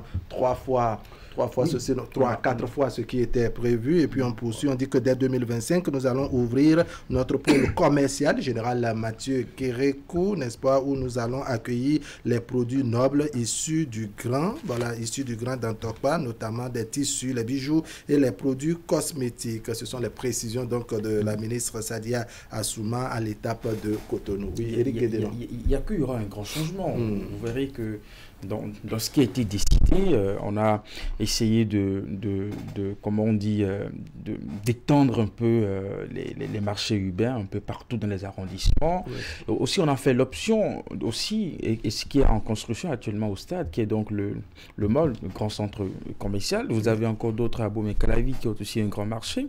Et sur la question de la gestion, Ulrich l'a évoqué tout à l'heure, je pense aussi que si on a pris tout ce temps, c'est aussi pour s'assurer qu'au niveau de chaque marché, il y a une équipe de gestion. Je pense qu'il y a quelques mois en arrière, un recrutement avait été lancé, n'est-ce pas, pour recruter des gens qui vont s'occuper au niveau de chaque marché de la gestion en termes d'entretien, d'organisation, n'est-ce pas, des commerçants et commerçantes. Je pense aussi qu'il y a aussi une nouvelle société de gestion des marchés qui a été créée, différente de ce GEMA aussi, et qui pourra véritablement jouer un travail. Donc je pense qu'on a pris vraiment le temps de s'assurer que ça soit au niveau des marchés, que ce soit les équipes qui vont pouvoir les gérer, n'est-ce pas, que tout soit mis en place pour qu'une fois lancé, les commerçants et commerçantes puissent commencer par dérouler leur activité comme cela se doit. William Cliquant, n'est-ce pas, avec cet accompagnement que nous avons eu de la régie, on a vu la beauté des choses à travers les images. Comment, selon vous, travaillez sur le degré, je dirais, de conscience et de discipline des occupants et occupantes de ces choses, de manière à ce que on puisse avoir ce qui est aujourd'hui un acquis, puisse rester et durer dans le temps? Vous savez, la modernité a un coût.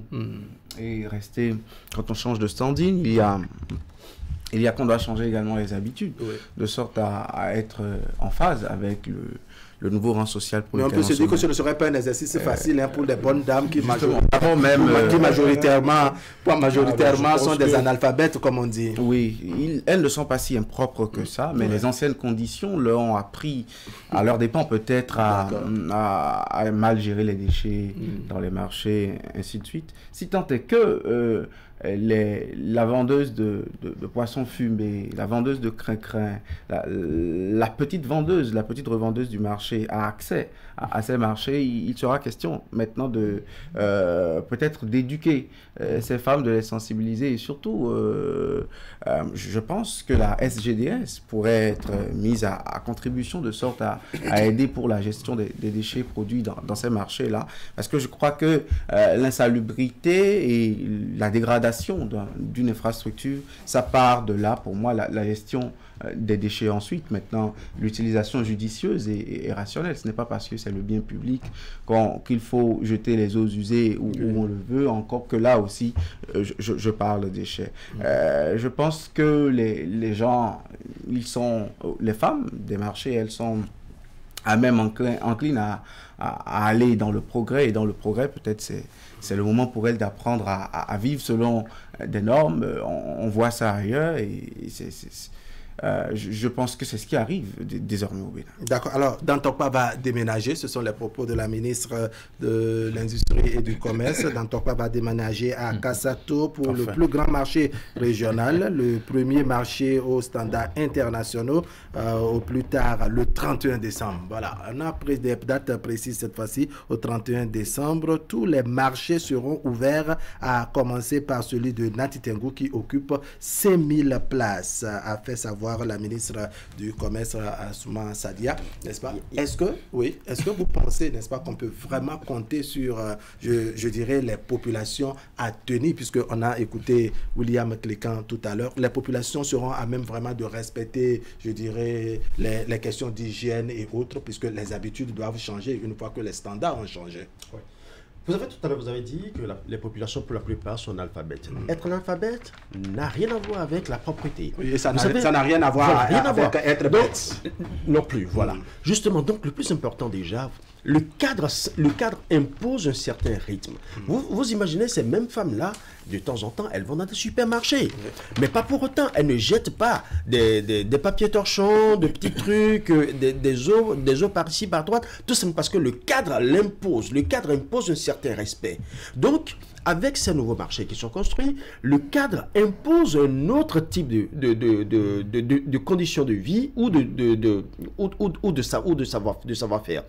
Le plus important ici, c'est qu'il faut mettre sur pied un comité qui doit veiller constamment, parce que, vous savez, les réformes sont souvent difficiles à respecter. C'est vrai que quand ces dames vont rentrer dans leur nouveau cadre, ce sera assez beau, assez attrayant, elles vont s'enorgueillir au début, mais très vite, on aura tendance à revoir les vieilles habitudes. Mais comme vous le savez, quand nous prenons un cas d'un marché atypique que nous connaissions auparavant avec des eaux boueuses par-ci par-là, juste pour jeter quelque chose par terre, ça ne vous dérange pas. Parce que vous dites qu'il y a déjà de l'eau boueuse. Il y a déjà un peu de déchets un peu partout. Il y a de la saleté à gauche. Il y a des crasses à droite ou à gauche.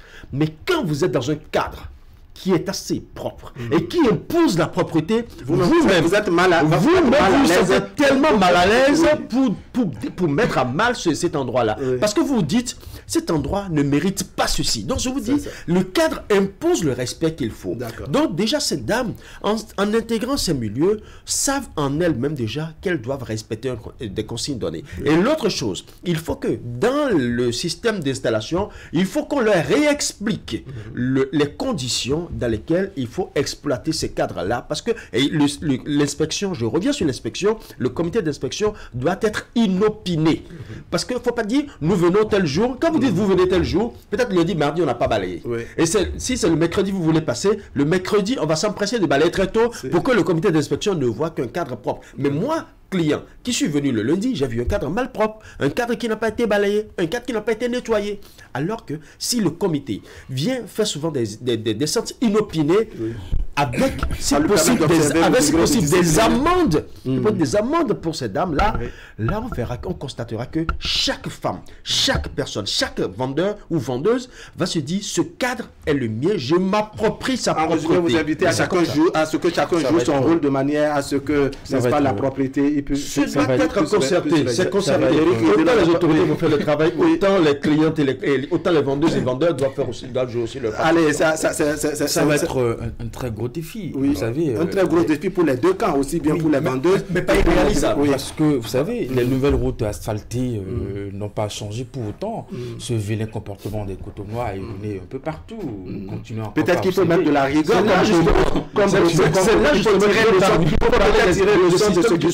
Le système d'inspection est important. Donc nous continuons à observer ces vilains comportements de la ville. Et donc je pense que pour les occupants, n'est-ce pas, de ces nouveaux marchés urbains, c'est vrai aujourd'hui qu'il y a un changement et cela peut justement attirer leur attention à observer un peu de discipline, n'est-ce pas, dans l'usage de ces infrastructures.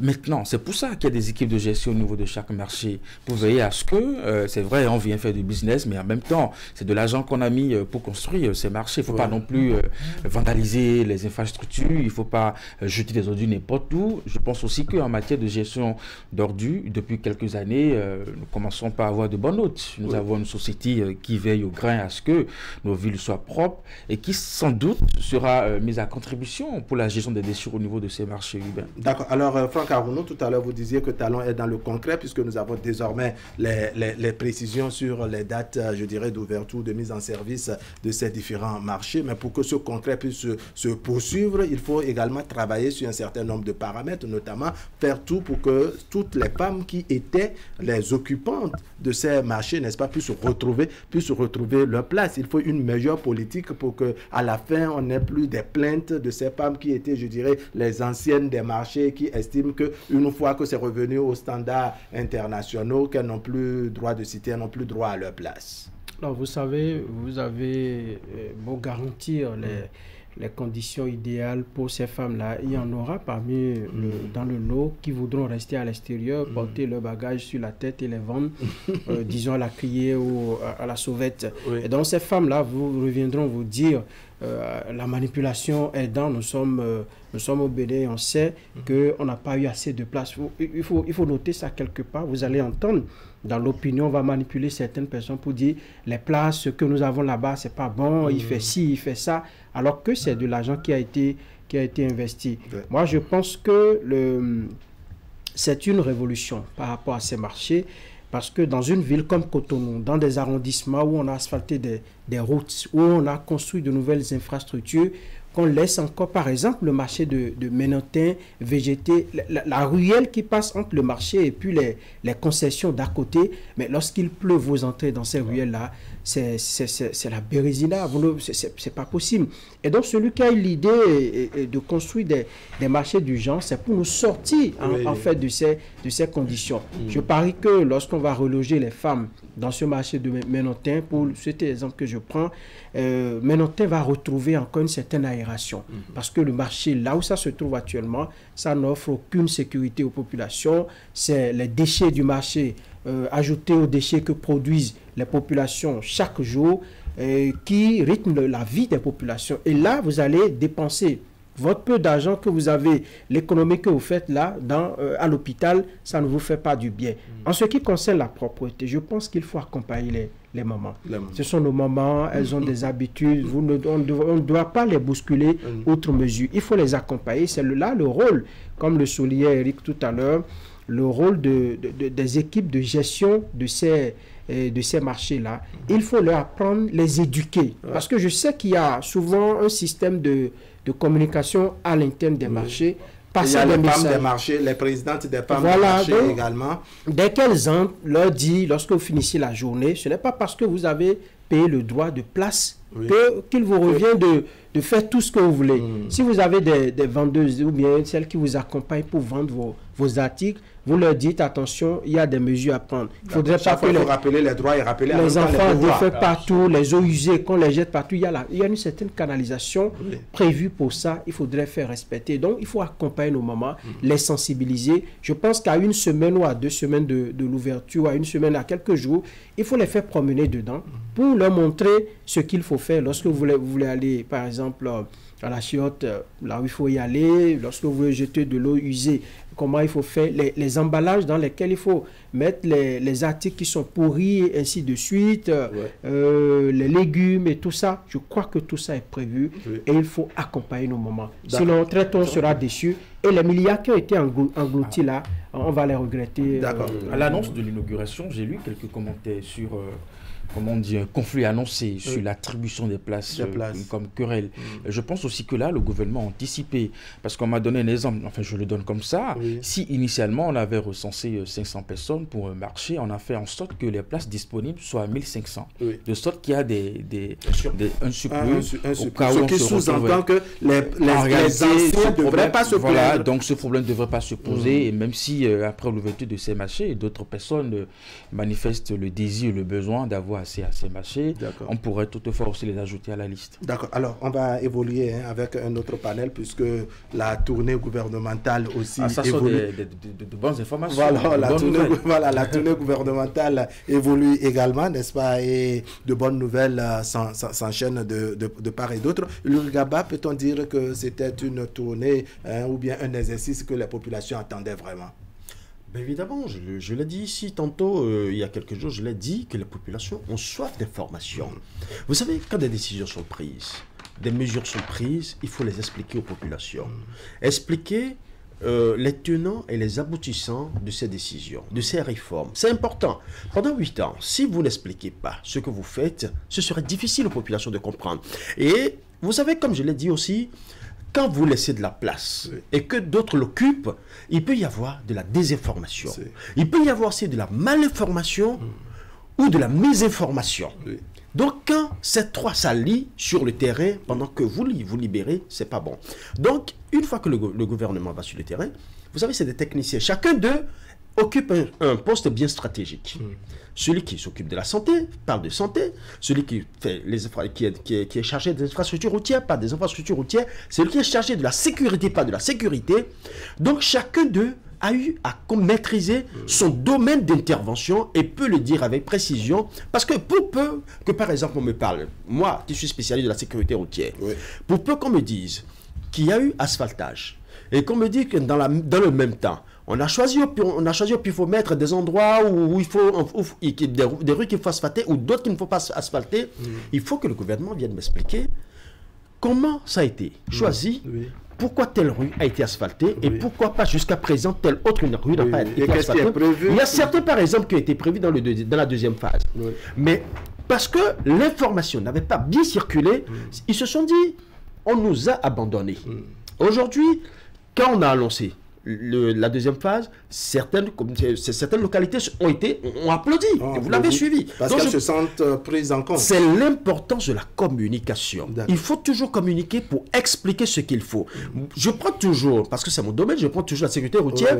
Quand aujourd'hui on parle de sécurité routière et qu'on ne nous parle pas d'un plateau sanitaire adéquat pour prendre en charge les victimes des accidents, il y a un problème. Donc je pense qu'aujourd'hui, avec cette tournée, on doit mieux expliquer pourquoi on est en train de renforcer les plateaux sanitaires. Vous savez, quand les sapeurs-pompiers prennent par exemple des victimes d'accidents, et qu'ils commencent par chercher là où les déposer, il y a un non-dit que souvent les sapeurs-pompiers nous disent en coulisses. Il arrive un moment où ils vont dans des centres de santé, on leur dit ici c'est plein. C'est plein. On leur dit ici on ne peut pas déposer cet accidenté. Et à force de faire le tour, avant qu'on ne vienne maintenant sauver cette personne-là, la personne peut passer, le drame arrive. Vous imaginez que si on a des plateaux sanitaires bien en forme et qui nous permettent de référer rapidement les blessés, les accidentés, pour une prise en charge spontanée, la prise en charge et ce sera bien pour sauver des vies. Et justement, tout cela, ça permet, il faut de la communication autour pour permettre aux populations de comprendre ce travail qui est en train d'être fait. Je pense que cette tournée est importante, effectivement, parce qu'il ne fallait pas laisser de la place. Et pendant longtemps, on a laissé de la place. Et maintenant, il faut à la désinformation et pourquoi pas à la manipulation. Voilà. Alors, William Killican, vous sentez que cette tournée de reddition de comptes des membres du gouvernement, n'est-ce pas que ça vient recentrer le débat sur les réalisations du régime? Il y avait déjà de l'information et de la communication autour des actions du gouvernement. C'est peut-être un moment de remettre l'accent sur certaines réalisations, à proprement parler dans certains milieux, précisément dans le cas de, par exemple, des différentes réalisations qui sont faites dans les localités. Oui. Maintenant, au début, cela a pris une allure propagandiste avec des annonces futuristes dans la plupart du temps. Je crois que dans la suite, ils sont en train de revoir les stratégies, les membres du gouvernement et les techniciens qui sont au devant de cette tournée. Je crois que c'est un moment aussi de communion et de discussion avec les populations, vivement qu'ils recensent les différentes aspirations, le temps de les prendre en considération pour le temps qui vient. Sinon, quoi qu'on dise, on ne peut occulter la visée propagandiste qui y est accolée. Et pour ce fait, je dis, oui, c'est un moment de rappel des réalisations qui ont été faites. Je me demande pourquoi on est obligé de revenir sur des choses évidentes. Et c'est un moment aussi de préparer le terrain politique à la suite, parce que nous sommes en politique, le gouvernant, il est politique, et en face, il a également des adversaires qui sont tout aussi politiques que lui. D'accord. Alors, Éric Guédenon, on vient recentrer le débat sur ce qui était vraiment, sur ce qui est et était les réalisations du gouvernement, parce qu'on a senti qu'à un moment donné, il y a de la désinformation et qui profite à certains camps. Oui, vous savez, dans une gouvernance, on a besoin de rendre compte. C'est tout à fait normal. Cela montre... C'est un acte de droit. De droit, justement, parce que l'homme de droit vous a précédé. Vous dites que vous travaillez pour des citoyens. Oui. C'est tout à fait normal que de prendre un temps et d'aller leur expliquer, n'est-ce pas, dans une certaine mesure, ce qui se fait et ce qui reste à faire. C'est vrai qu'en 2021, c'était le chef d'État lui-même qui a fait le tour des 77 communes, n'est-ce pas, pour expliquer à ses concitoyens l'action qu'il est en train de mener au quotidien. Aujourd'hui, ce sont les membres du gouvernement qui sont sur le terrain et qui s'emploient justement à faire cet exercice. Et donc, du point de vue gouvernance publique, il faut de rendre compte. Au plan politique, c'est tout à fait normal parce que vous avez sur le terrain un discours qui dit que le gouvernement ne fait rien. Vous savez, si vous êtes membre du gouvernement et que chaque week-end... C'est tout de même de la manipulation, puisqu'il y a beaucoup de populations qui ne sont pas sourdes et qui ne sont pas aveugles. Si vous êtes membre du gouvernement et que chaque week-end, vous entendez les acteurs politiques d'une autre formation politique vous dit que vous ne faites rien, vous pouvez être choqué à un moment donné, n'est-ce pas? Donc je pense qu'il y avait aussi un besoin d'aller équilibrer ce débat sur le terrain auprès des citoyens avec un discours qui dit, mais oui, nous travaillons, nous sommes là, depuis 8 ans que nous sommes là, il y a asphaltage, il y a cantine scolaire, il y a microcrédit aux plus pauvres, il y a le projet Arche, voyez-vous, il y a les marchés urbains qui seront bientôt lancés, il y a aujourd'hui l'accès à l'électricité, en tout cas 2 fois, 3 fois mieux qu'hier, il y a aujourd'hui l'accès à l'eau potable, et donc il y a un certain nombre de choses qu'il faut aller mettre dans la balance, n'est-ce pas, pour, dans une certaine mesure, déconstruire un discours déjà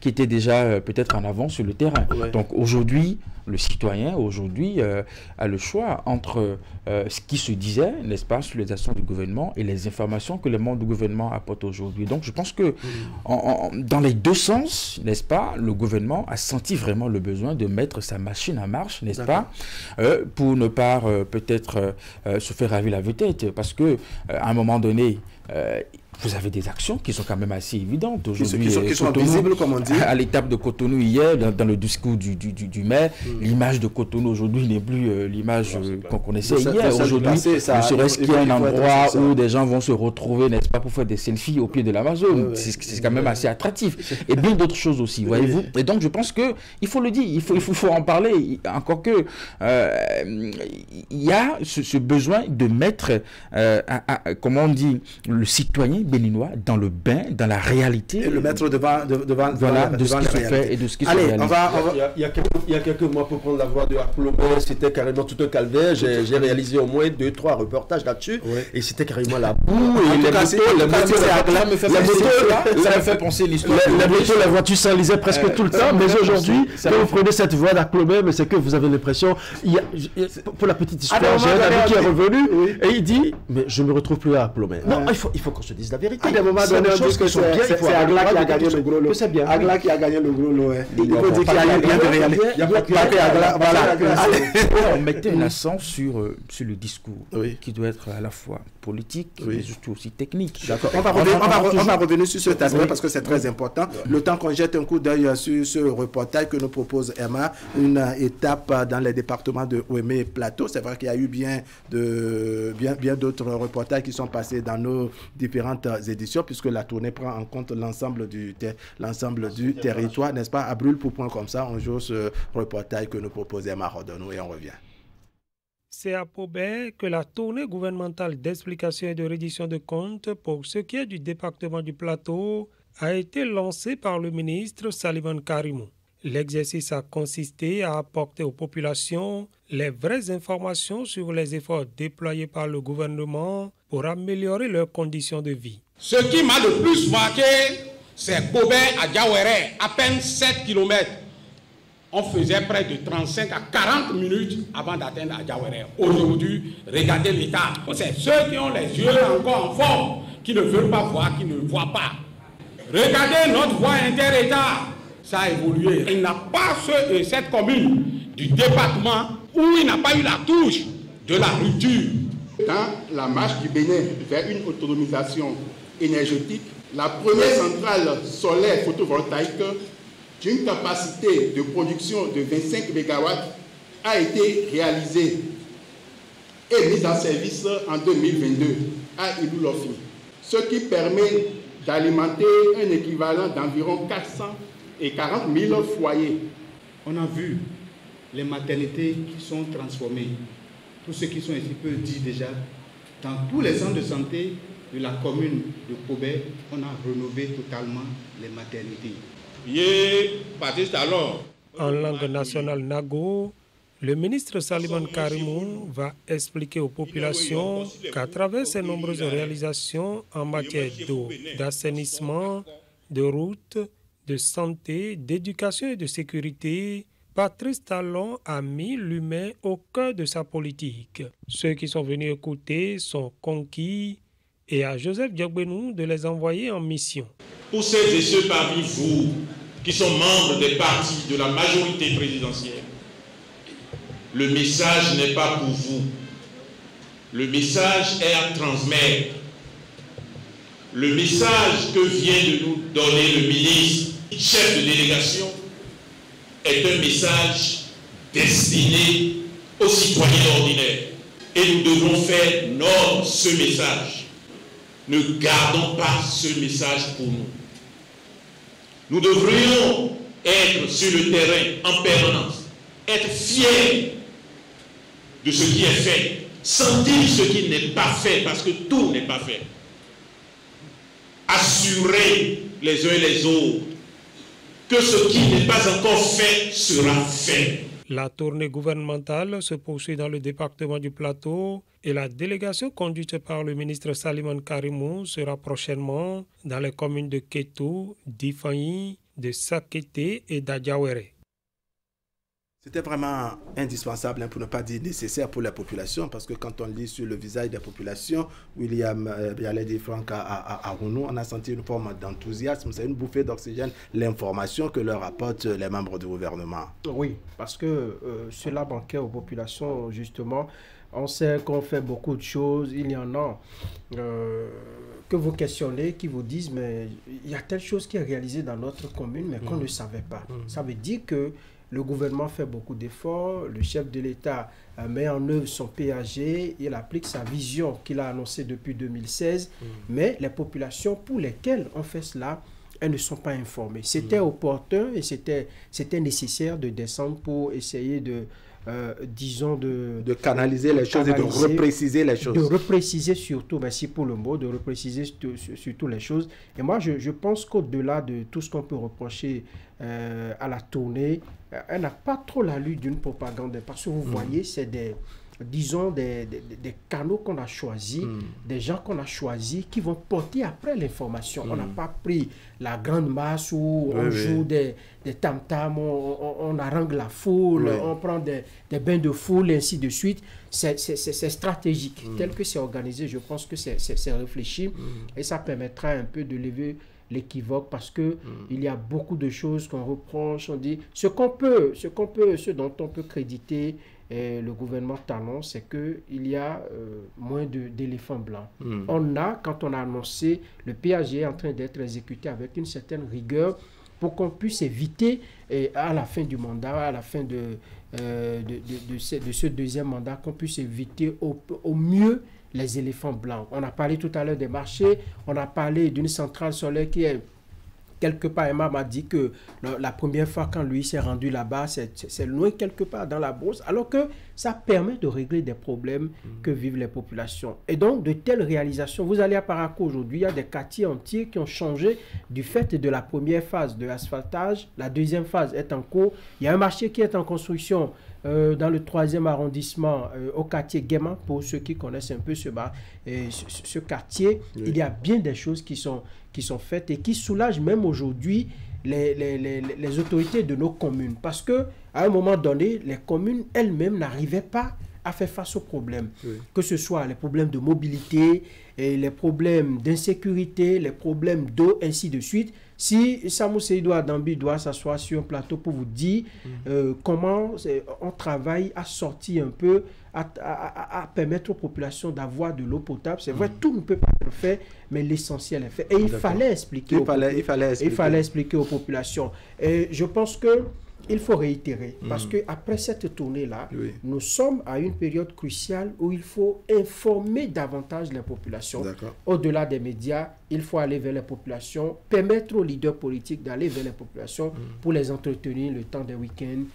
Le message de Joseph Diobénou est clair, hein? Ce n'est pas ceux qui sont dans la salle qui sont pour autant concernés, mais ils sont mandatés, ils sont en mission, n'est-ce pas, l'effet d'aller expliquer aux populations, à la grande masse, ce qui a été réalisé par le gouvernement. Et ce qu'il faut observer, c'est voir que même le ministre des enseignements maternels et primaires, Salman Karim, qui est à la tête de la délégation, n'est-ce pas, a utilisé, je dirais, ce qu'il fallait, s'il faut dire les choses ainsi, langue nationale pour faire son exposé.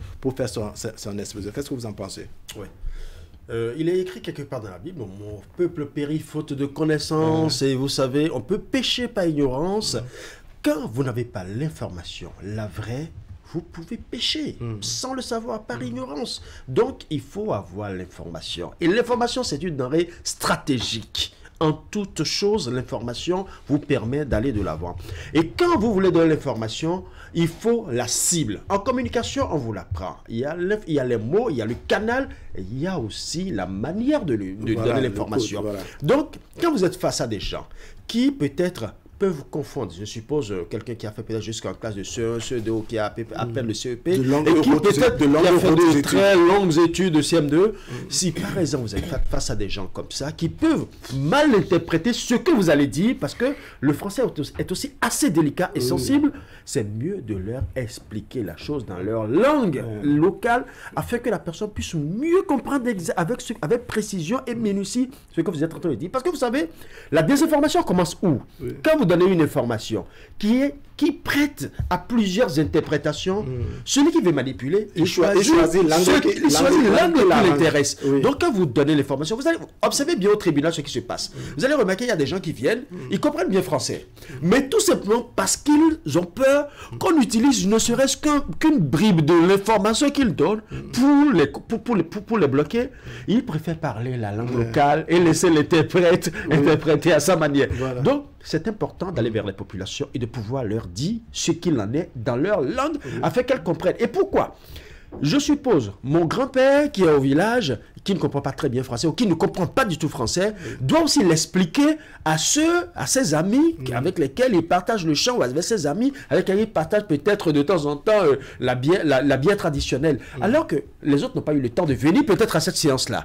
Lui qui est venu à cette séance, il faut qu'il puisse l'expliquer, d'aller propager la bonne nouvelle. La bonne nouvelle, justement, mais la bonne nouvelle de la bonne manière.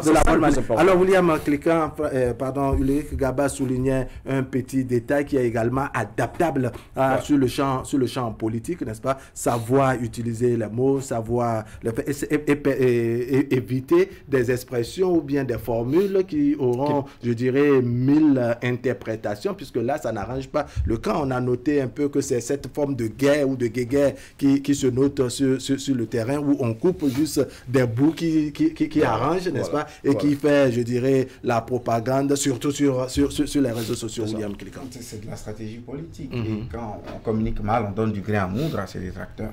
Et c'est pour ça surtout. D'ailleurs, ils y sont allés au début de cette tournée par ce mauvais bout et en se laissant aller dans certaines comparaisons, dans certains discours qui n'arrangent pas, qui annihilent le message essentiel qu'ils sont censés porter aux populations. Et c'est pour cela, vous savez, la communication politique, ça s'étudie, c'est une science. Et pour ça, il faut avoir la manière. Est-ce qu'il faut assimiler, je dirais, la communication politique, je dirais, à de la manipulation, manipuler le peuple juste parce que on veut engranger les points? Depuis l'Antiquité, depuis la Grèce antique, en passant par les civilisations romaines et même chez nous. Il faut laisser les choses comme ça. Bon, est-ce qu'il faut laisser les choses comme ça? On dira que c'est de ces civilisations occidentales que nous avons hérité les modèles politiques de gouvernance que nous avons chez nous. Dans nos traditions, les rois ne rendaient pas compte de ce qu'ils faisaient, des conquêtes qu'ils avaient. Les peuples subissaient juste. Mais les sociétés ont évolué sur des modèles dits universels aujourd'hui, venus de ces peuples-là. Mais c'est une tromperie que de croire que la communication politique, c'est mentir, c'est être dans la démagogie, dire aux gens ce qu'ils ont envie de penser. Les gens l'ont fait pendant longtemps. Est-ce que ça a développé le Bénin? Point d'interrogation. Et si on doit encore aller à ces jeux, quel est le but que nous recherchons finalement? Je crois que nous voulons le développement. Aucun Béninois n'est contre le développement, quelle que soit sa couleur de peau, quelle que soit son origine. Personne ne veut un Bénin en regret, qu'il soit d'un camp ou de l'autre. Et pour ça, parlons des choses qui nous permettent de gagner des points en développement, d'améliorer le niveau de vie des populations. S'il y a des choses qui ne sont pas bonnes, disons-les aussi, faisons le débat autour. On n'a pas à se cacher derrière le bout de son nez parce qu'on ne couvre pas un feu, sa fumée dévoilera quand même ce qu'il en est. Moi je dis, quand on est en face des populations, il faut des langages de vérité, il faut dire ce qu'il est. Et quand on est dans la reddition de comptes, il faut éviter le futur simple ou les temps du futur. Il faut être dans le passé composé, il faut être présent de l'indicatif. Et pour moi, c'est extrêmement important. Ça, c'est un coup magistral, à la limite. Alors, est-ce que vous comprenez cette ingéniosité, dois-je dire, cette ingéniosité qu'on suit, que ce soit sur les réseaux sociaux, parfois même sur les médias interposés et autres, je dirais, cette forme de zapping du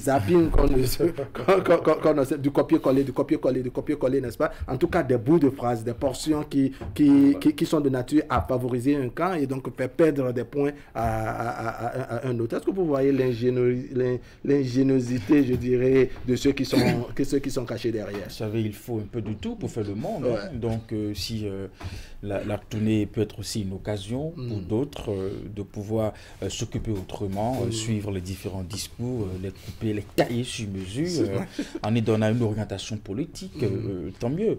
Par contre, sur l'usage des langues locales, les langues nationales, locales, je ne pense pas que l'objectif visé soit de la manipulation. Dire en langue locale qu'on a construit des routes, ce n'est pas de la manipulation. Dit en langue adja. Non, on estime que c'est beaucoup plus l'outil le plus adapté, n'est-ce pas, pour permettre aux populations qui, dans leur grande majorité, sont des analphabètes, de mieux pénétrer, je dirais, ce qui est exposé. Parce que dans cette tournée, le discours se veut explicatif. Et donc, ça ne sert à rien de parler de gros français, n'est-ce pas, et de rentrer sur Cotonou, et après s'étonner que les gens n'ont rien compris. C'est normal. Et donc, je pense que pour les ministres qui ont la possibilité d'utiliser leur langue locale, c'est un atout. Voilà, nous avons entendu tout à l'heure le ministre de l'enseignement primaire qui a parlé sa langue. J'ai entendu le ministre d'État Romel Ouadani à Lukossa parler également sa langue. J'ai entendu le ministre de la Justice parler fond à Abomey. Et donc, le courant passe. Et vous savez, il y a beaucoup de charges émotionnelles dans nos langues locales que selon les scientifiques, le message passerait plus vite. Et donc, si on peut mettre ça à contribution, tant mieux. Et je disais que c'était avant-hier, on dénonçait un peu également au niveau du discours. Je pense que là-dessus aussi, les membres du gouvernement ont compris qu'il faut véritablement recentrer les choses sur les actions qui sont posées. C'est très important. C'est de ça qu'il s'agit, c'est de ça qu'il est question. C'est l'avantage qu'on aura, n'est-ce pas, à la fin de cette tournée auprès des populations et concitoyens. qui, bien entendu, sauront véritablement ce qui a été fait. À l'étape de Cotonou, vous savez, le procès qu'on fait généralement à ce gouvernement, c'est que ce gouvernement n'est pas dans le social. À l'étape de Cotonou, j'ai entendu un orateur qui a expliqué, par exemple, que quand vous voyez dans la zone de Agla, Kokbato, que nous connaissons comme étant des zones marécageuses, où aujourd'hui on y a éventré pour installer des routes asphaltées, n'est-ce pas? On a réglé plusieurs problèmes de société. L'éclairage public, d'abord, à partir de cette voie qui chasse l'insécurité, qui permet donc à cette communauté d'être plus en sécurité. Nous connaissons que ces zones étant marécageuses, n'est-ce pas, sont des zones où les questions d'hygiène, d'ordures, n'est-ce pas, se posaient par le passé et sans doute posaient des problèmes de santé, n'est-ce pas, à ces communautés qui vivent dans ces milieux. Avec ces infrastructures, n'est-ce pas, on a fait en sorte que ces milieux retrouvent une nouvelle image, n'est-ce pas, en termes de gestion des ordures, où donc la santé des gens, bien entendu, est préservée. Et donc, le discours se veut explicatif sur ces actions pour amener justement les concitoyens à savoir que dans les actions qui sont menées en réalité, n'est-ce pas, il y a du social et il y a du progrès. Donc je pense que la tournée se poursuit. C'est vrai que ce n'est pas à 100% fabuleux. Il y a des ratés, il y a des flops par endroit. Et donc il revient à ces équipes après chaque étape de refaire le bilan, n'est-ce pas, et de s'améliorer pour les prochaines des humains. D'accord. Allez, vous pensez, n'est-ce pas, qu'au-delà du pain béni, n'est-ce pas, que c'est de nature également à apporter, je dirais, du travail, du grain à moudre à un camp politique, cette tournée de reddition de comptes des membres du gouvernement. Éric Guédénon disait que si c'est bon de nature à occuper certains, n'est-ce pas, pour qu'ils se montrent ingénieux dans le copier-coller, que bon, c'est tant mieux. Ah oui, ça les occupe. Ils usent de tous les moyens pour s'en sortir. Vous savez, un mot ou une phrase sortie de son contexte n'a plus le même sens. J'ai vu que il y a des gens qui ont intérêt aujourd'hui à prendre des portions de phrases. Vous avez vu un peu ce qui a circulé sur les réseaux sociaux, sur un débat qu'on a fait ici, où on a choisi juste des portions de phrases qu'on a agencées, qu'on a balancées, un peu comme si, bon, tout ce qu'on disait, on est même allé jusqu'à codifier un peu ce que nous avons fait. Je pense qu'il y a un député de la 8e, Rachid Ibadamansi pour ne pas le citer, qui appelait souvent ses pairs en politique à l'honnêteté intellectuelle, à l'honnêteté politique. Il y a de l'honnêteté politique en politique. Et je pense que lorsque on dévie de cette façon-là, ça ne fait pas du tout bien. Et c'est ce que je disais dans ma chronique. Et quand j'ai dit que c'était du pain béni, effectivement, c'est du pain béni parce qu'il s'agrippe à cette tournée-là, un peu comme s'il n'y avait plus un autre job à faire, un peu comme si on n'avait plus autre chose à faire. Vous voyez, aujourd'hui, ça me relance un peu dans les années 2014-2015, où l'opposition était fixée, faisait de la fixation sur, non, je crois 2010, quand Boni Yayi avait fait le chaos. L'opposition faisait de la fixation sur Boni Yayi. Au lieu le chaos est venu en 2011, mais voilà, vous parlez de l'année qui a précédé. L'année qui a précédé, et donc faisait de la fixation sur ce que faisait Boni Yayi pendant que Boni Yayi travaillait sur le terrain. C'est un peu ce qui se passe actuellement. Pendant que Talon, lui, il essaie de convaincre par les actions, l'opposition est là un peu dans la communication pour c'est vrai, pour arracher des souris. Du montage. Oui, du montage. Moi, je pense que le vrai combat va se gagner sur le terrain. Et lorsque vous perdez de vue ce détail-là, vous serez surpris. Vous allez voir que au thème des élections, peut-être en 2026, quand ils n'auront pas le pouvoir, on va crier en tout cas à tout ce qu'on lançait. On va jeter des mots pour crier, ainsi de suite. Je pense qu'il faut changer de paradigme. C'est vrai, il faut communiquer, il faut faire ci, il faut faire ça. Mais le vrai combat, c'est sur le terrain. Qu'est-ce que l'opposition propose aujourd'hui pour contrer un peu ces réalisations, ces fortes réalisations de Patrice Talon? Qu'est-ce qu'ils ont proposé aux populations? Lorsqu'on cite, on dit, il n'y a pas du social, on a fait, le gouvernement est dans ci, le gouvernement... Qu'est-ce que vous nous proposez? Lorsque vous les prenez, on ne vous propose pas, on dit, Talon a fait ci de mal, il a fait ceci de mal. ce n'est pas de ça que les populations ont besoin. Les populations ont besoin de ce qui se passe actuellement sur le comme terrain. vous avez dit, les populations ont besoin du concret. Oui, les populations ont besoin du concret et il va falloir que nous ayons vraiment des débats d'idées. Il faudrait que nous ayons des choses à mettre dans la Vous savez, c'est trop facile de critiquer, vilipender ou de jeter du tort ou tordre le cou aux actions ou aux propos de quelqu'un qui est en action. Vous savez, on est à la touche, on observe. Et moi, je regarde aujourd'hui l'opposition un peu comme... c'est tout parti confondu, bien évidemment, parce que là, je ne cite pas nommément. Je parle de l'opposition dans son entièreté, qu'elle soit modérée, l'opposition qui s'oppose à tout. Je parle de l'opposition en général. L'opposition aujourd'hui doit pouvoir se dire... Qu'est-ce qui est fait? Parce que il ne suffit pas simplement de dire oui, là ça a été mal fait, là ça a été mal fait et là ça a été mal fait. Cette opposition qui aspire aussi à une alternance, aspire donc à diriger le pays. Et quand viendra le moment, on dira justement à cette ex-opposition qui sera devenue mouvance que, mais en votre temps, qu'est-ce que vous avez fait? Vous savez, l'histoire est... La même question se pose aujourd'hui, on dit et c'est ça justement. N'est-ce pas qu'ils ont déjà dirigé et cette ingéniosité dont vous avez parlé tout à l'heure, moi je la qualifie d'ingéniosité malsaine parce que ça ne sert à rien de prendre juste des bribes de mots, des bribes de conversation de façon à les sortir carrément de leur contexte, juste parce que là, ça arrange.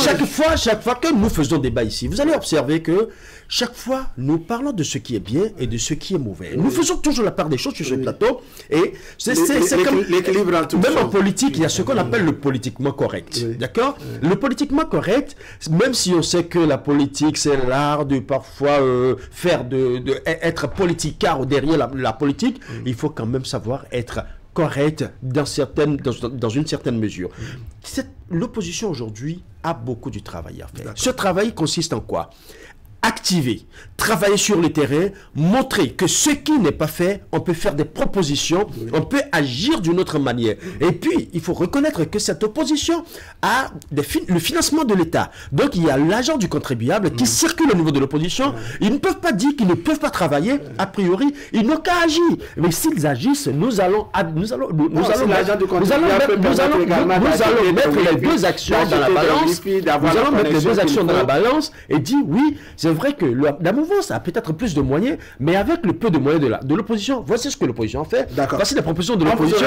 Et là, la balance est limitée.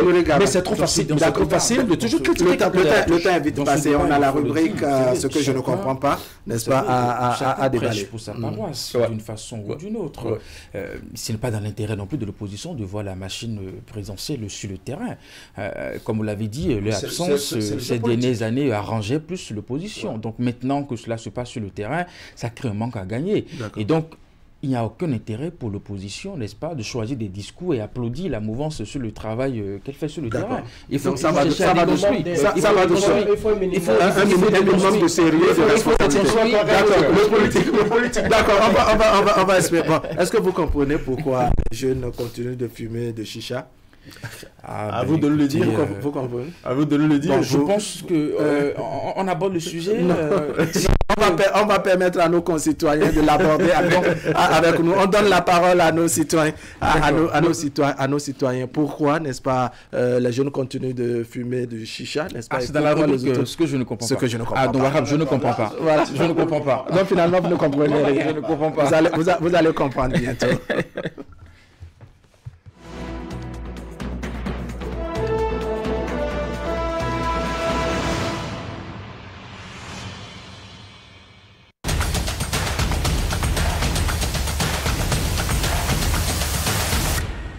Ce que moi je ne comprends pas dans ce phénomène, c'est le goût qu'ils prennent à cela. Je ne sais pas ça quel genre de goût parce que moi je n'ai jamais pris.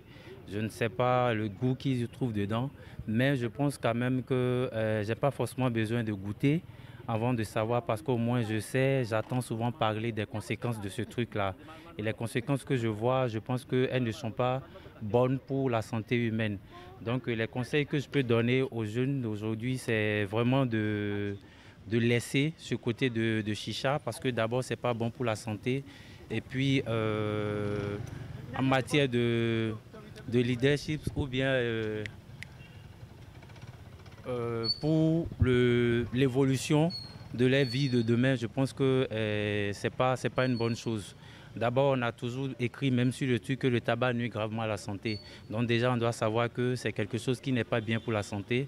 On peut toutefois prendre des trucs, mais pas ces genres de trucs qui vont nous procurer de la joie. Il y a beaucoup de choses qu'on peut prendre pour se faire du bien dans le corps, à part le tabac, le chicha et autres choses.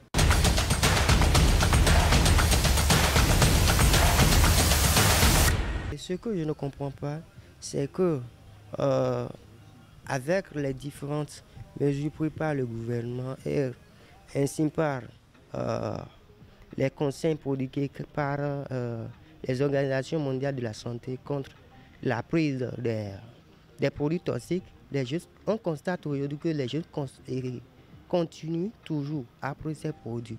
Mais c'est un peu nuisible, c'est toujours nuisible à la santé.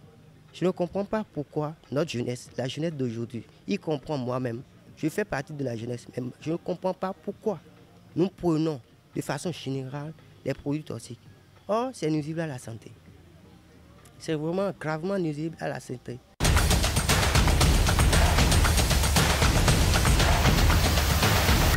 Ce que je ne comprends pas, c'est que malgré que la consommation de chicha, ça nuit gravement à la santé, malgré ces inconvénients, la jeunesse continue de consommer ça de façon continuellement même. Mais je me demande s'ils ne savent pas que ça a des conséquences négatives.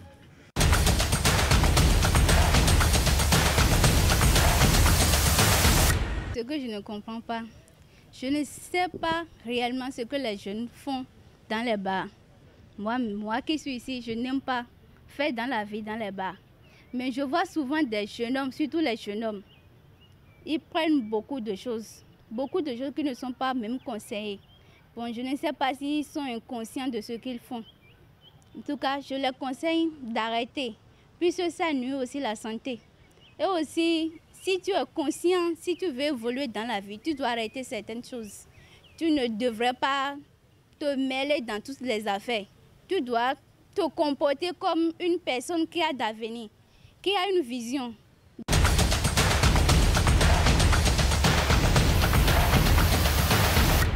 Ce que je ne comprends pas, aujourd'hui, beaucoup de jeunes se donnent à cette attitude qui n'est pas bonne. Ça nuit gravement à la santé. Bon, on a constaté que dans les bars, ils remplissent les bars et de 23h jusqu'à 2h. Ils n'ont rien à faire, ils ne pensent pas à leur avenir plutôt. Bon. Moi, je crois qu'on doit supprimer, éradiquer tout ça, puisque chicha ou bien la consommation des boissons alcooliques nuit gravement à la santé. Bon, ça cause beaucoup de choses sur la conscience ou soit dans la vie active. C'est très grave.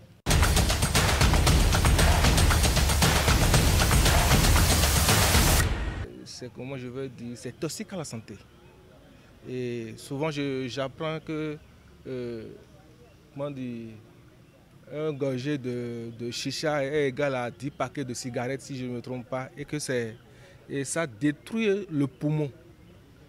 Donc si le chicha détruit le poumon, pourquoi aller prendre le chicha? Ça veut dire que c'est toxique à la santé. Mais aujourd'hui la jeunesse, ça donne énormément à ça, ce qui n'est pas du tout bon.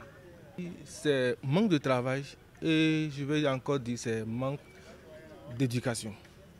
Si je dis manque de travail, à 70 ou à 90% de la jeunesse qui prend le chicha, c'est les gens, excusez-moi pour le terme, les gens que nous appelons communément les gaïmans. Parce que si tu es, comment je dis, si tu as un travail bien acquis, tu te lèves le matin, tu as ta petite famille là, je crois que ça serait très difficile pour toi de prendre le chicha. Donc je crois que c'est non seulement manque de travail et manque d'éducation qui qui font que la jeunesse d'aujourd'hui court derrière le chicha, que tu vas les voir les soirs dans les bars ou non de 0 heure. Et ils fument énormément. Et avec ça, sincèrement, ça ne nous donne pas une garantie pour l'avenir de demain, surtout pour l'avenir de notre pays. Je ne dirais pas d'abord à l'endroit de la jeunesse, mais je dirais à l'endroit de tout le monde. C'est-à-dire, c'est un devoir qui appelle nous tous, papa ou maman ou la jeunesse, c'est nous tous, et surtout les vendeurs de ces bouteilles de chicha-là. C'est du moment où nous-mêmes, nous savons pertinemment que le chicha constitue un danger pour notre santé, pourquoi exporter le chicha? Pourquoi vendre le chicha? Pourquoi consommer le chicha? C'est que je vais juste dire que chacun de nous prenne ses responsabilités envers ce truc-là et pour que nous puissions arrêter de consommer le chicha.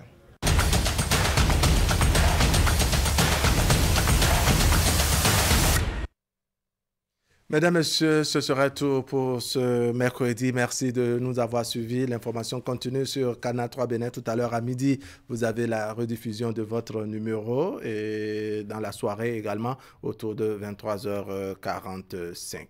Portez-vous bien. On se dit au revoir avec la revue de presse de Clément Tchadé.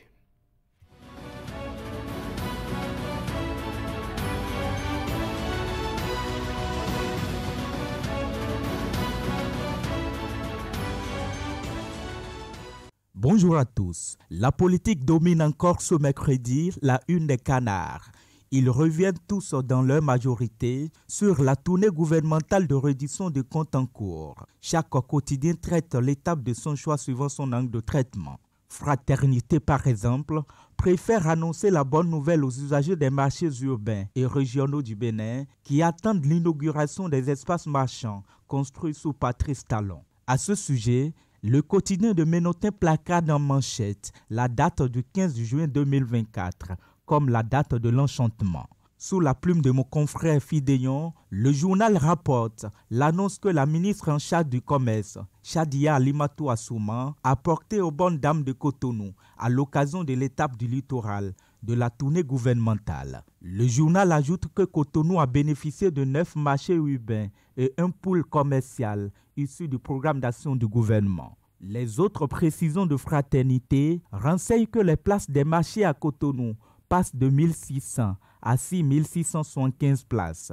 Sur cette inauguration imminente des nouveaux marchés construits, le Matinal, Décryptage, l'autre quotidien et l'Observateur portent également à travers leur une la bonne nouvelle en publiant le chronogramme d'ouverture de ces marchés. Sur cette tournée de réduction de comptes, le potentiel a préféré parler de l'étape d'Abomey-Calavi. Selon le canard d'Adrien Atipator, le passage des membres du gouvernement désintoxique et convainc la population de la cité dortoir, entre-temps sous-informée des réalisations du programme d'action du gouvernement.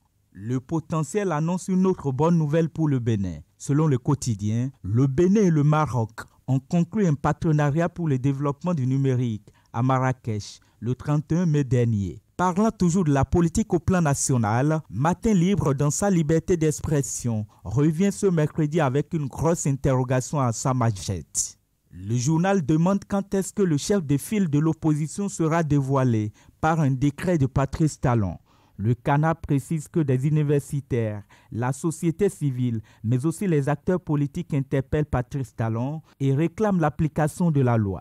Le même quotidien informe qu'à Ouedo, dans la commune d'Abomey-Calavi, un réseau de vols a été démantelé par la police républicaine. En économie, Décryptage informe qu'au sujet des allocations des banques, la BCEAO maintient ses taux directeurs pour stimuler les économies de la sous-région. Cette décision a été prise, selon le journal, à l'issue de la réunion du comité de politique monétaire de la Banque centrale tenue hier mardi. Restons en économie et sur la cherté des produits de première nécessité au Bénin, avec le Matinal qui annonce ce mercredi la baisse du prix de maïs dans certains marchés du Bénin. Le journal se base sur les données de l'Instad qui renseignent que dans les marchés de Boïcon et Parakou, le prix du maïs a baissé sur la période allant du 20 au 26 mai dernier. Et pour finir, l'Économiste qui annonce cette bonne nouvelle pour l'investissement au Bénin. Le quotidien spécialisé informe qu'à l'issue du sommet Corée du Sud-Afrique, des milliards de dollars d'investissement seront destinés au Bénin.